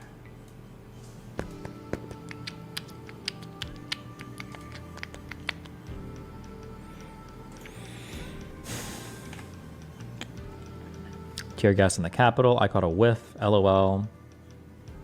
Ooh, no more messages. And then... uh-oh. Emoji face. They're being told to stay away from Trump after a day of violence and 25th Amendment chatter. This is encouraging. President Trump issues a statement for the peaceful transition of power to the Biden administration. Even though I totally disagree with the outcome of the election, the facts bear me out. Nevertheless, there will be an orderly transition on January 20th. Maybe they're all in hiding, but it'd be nice if Trump surrogates got across that without Antifa's role in the actual breaking in, plus Capitol security, totally controlled by Pelosi and McConnell, the scene of the Capitol would have been entirely peaceful, and that Trump could not reasonably foreseen this. I think the president could put this behind him if he invites Biden and Harris over for coffee on inauguration morning and attends the virtual inauguration. If he boycotts, it feeds the idea that he's a breaker of all norms. He didn't go to that, right? He didn't show up to that?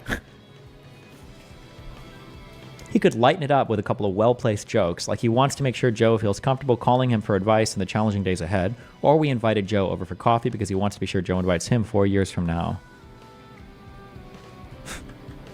Did any Wisconsin folks ever speak in the legislative debates? I don't know. Very little of the debate was covered. Even on Fox, covered the riot instead. I think it was stupid to have a rally on Jan 6th. The original plan was Jan 5th, right? Would have been perfect to have a Jan 5th rally, then told people to go home, so the focus would be on the debate on Congress. Any interest in covering Trump before his presidency? Not useful for your video, but good for arguing his character in general? Maybe, but probably not. I think Pence has a lot to blame for this fiasco. He had top flight advice available to him more than a month ago from his general counsel, a former O'Melveny partner, who said he'd already studied the historical record of what the President and Senate had done on every objection. I sketched what we had in mind for alternate electors. With Pence not opening envelopes, I detected no enthusiasm for any deviation from the ACA.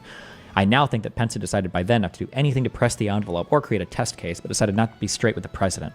If he had been up front, Trump would have known he had no chance to win, other than win in the courts or state legislatures before January 6th. If I'm right, Pence gave him false hope. He allowed Trump to hear of valid legal theories from Rudy and Eastman, which gave him hope, which was suddenly crushed when Pence crushed them at the end.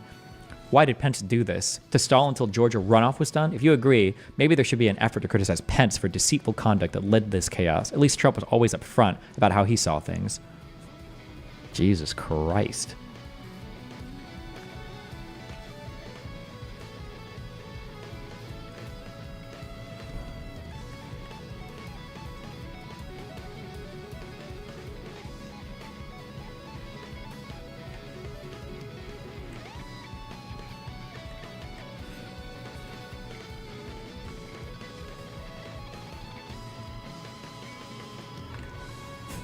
Christ.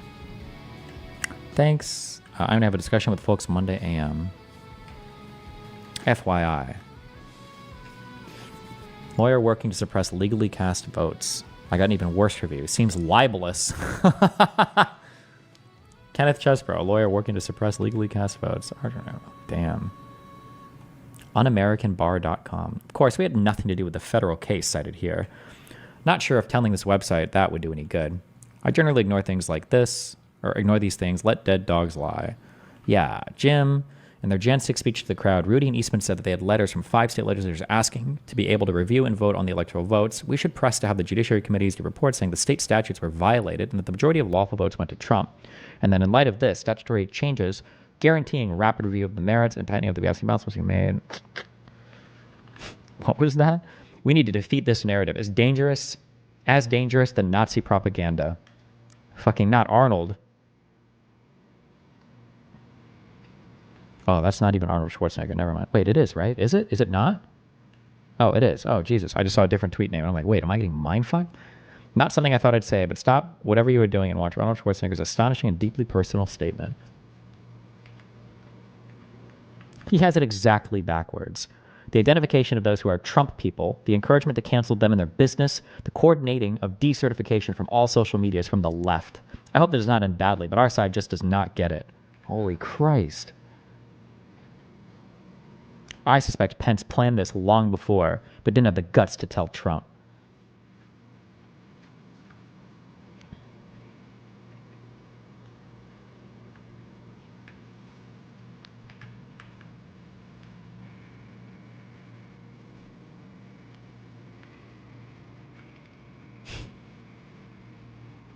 What an essay.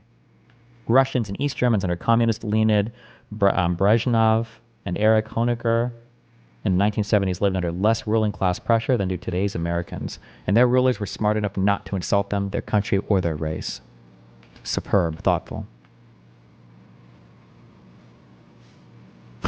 We hear today about Friday's cert conference. A cert denied, page 7. Damn. That means the Supreme Court said, nope, don't care.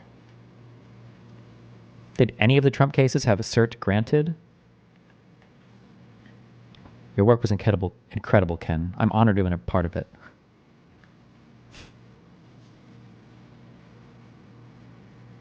Jesus.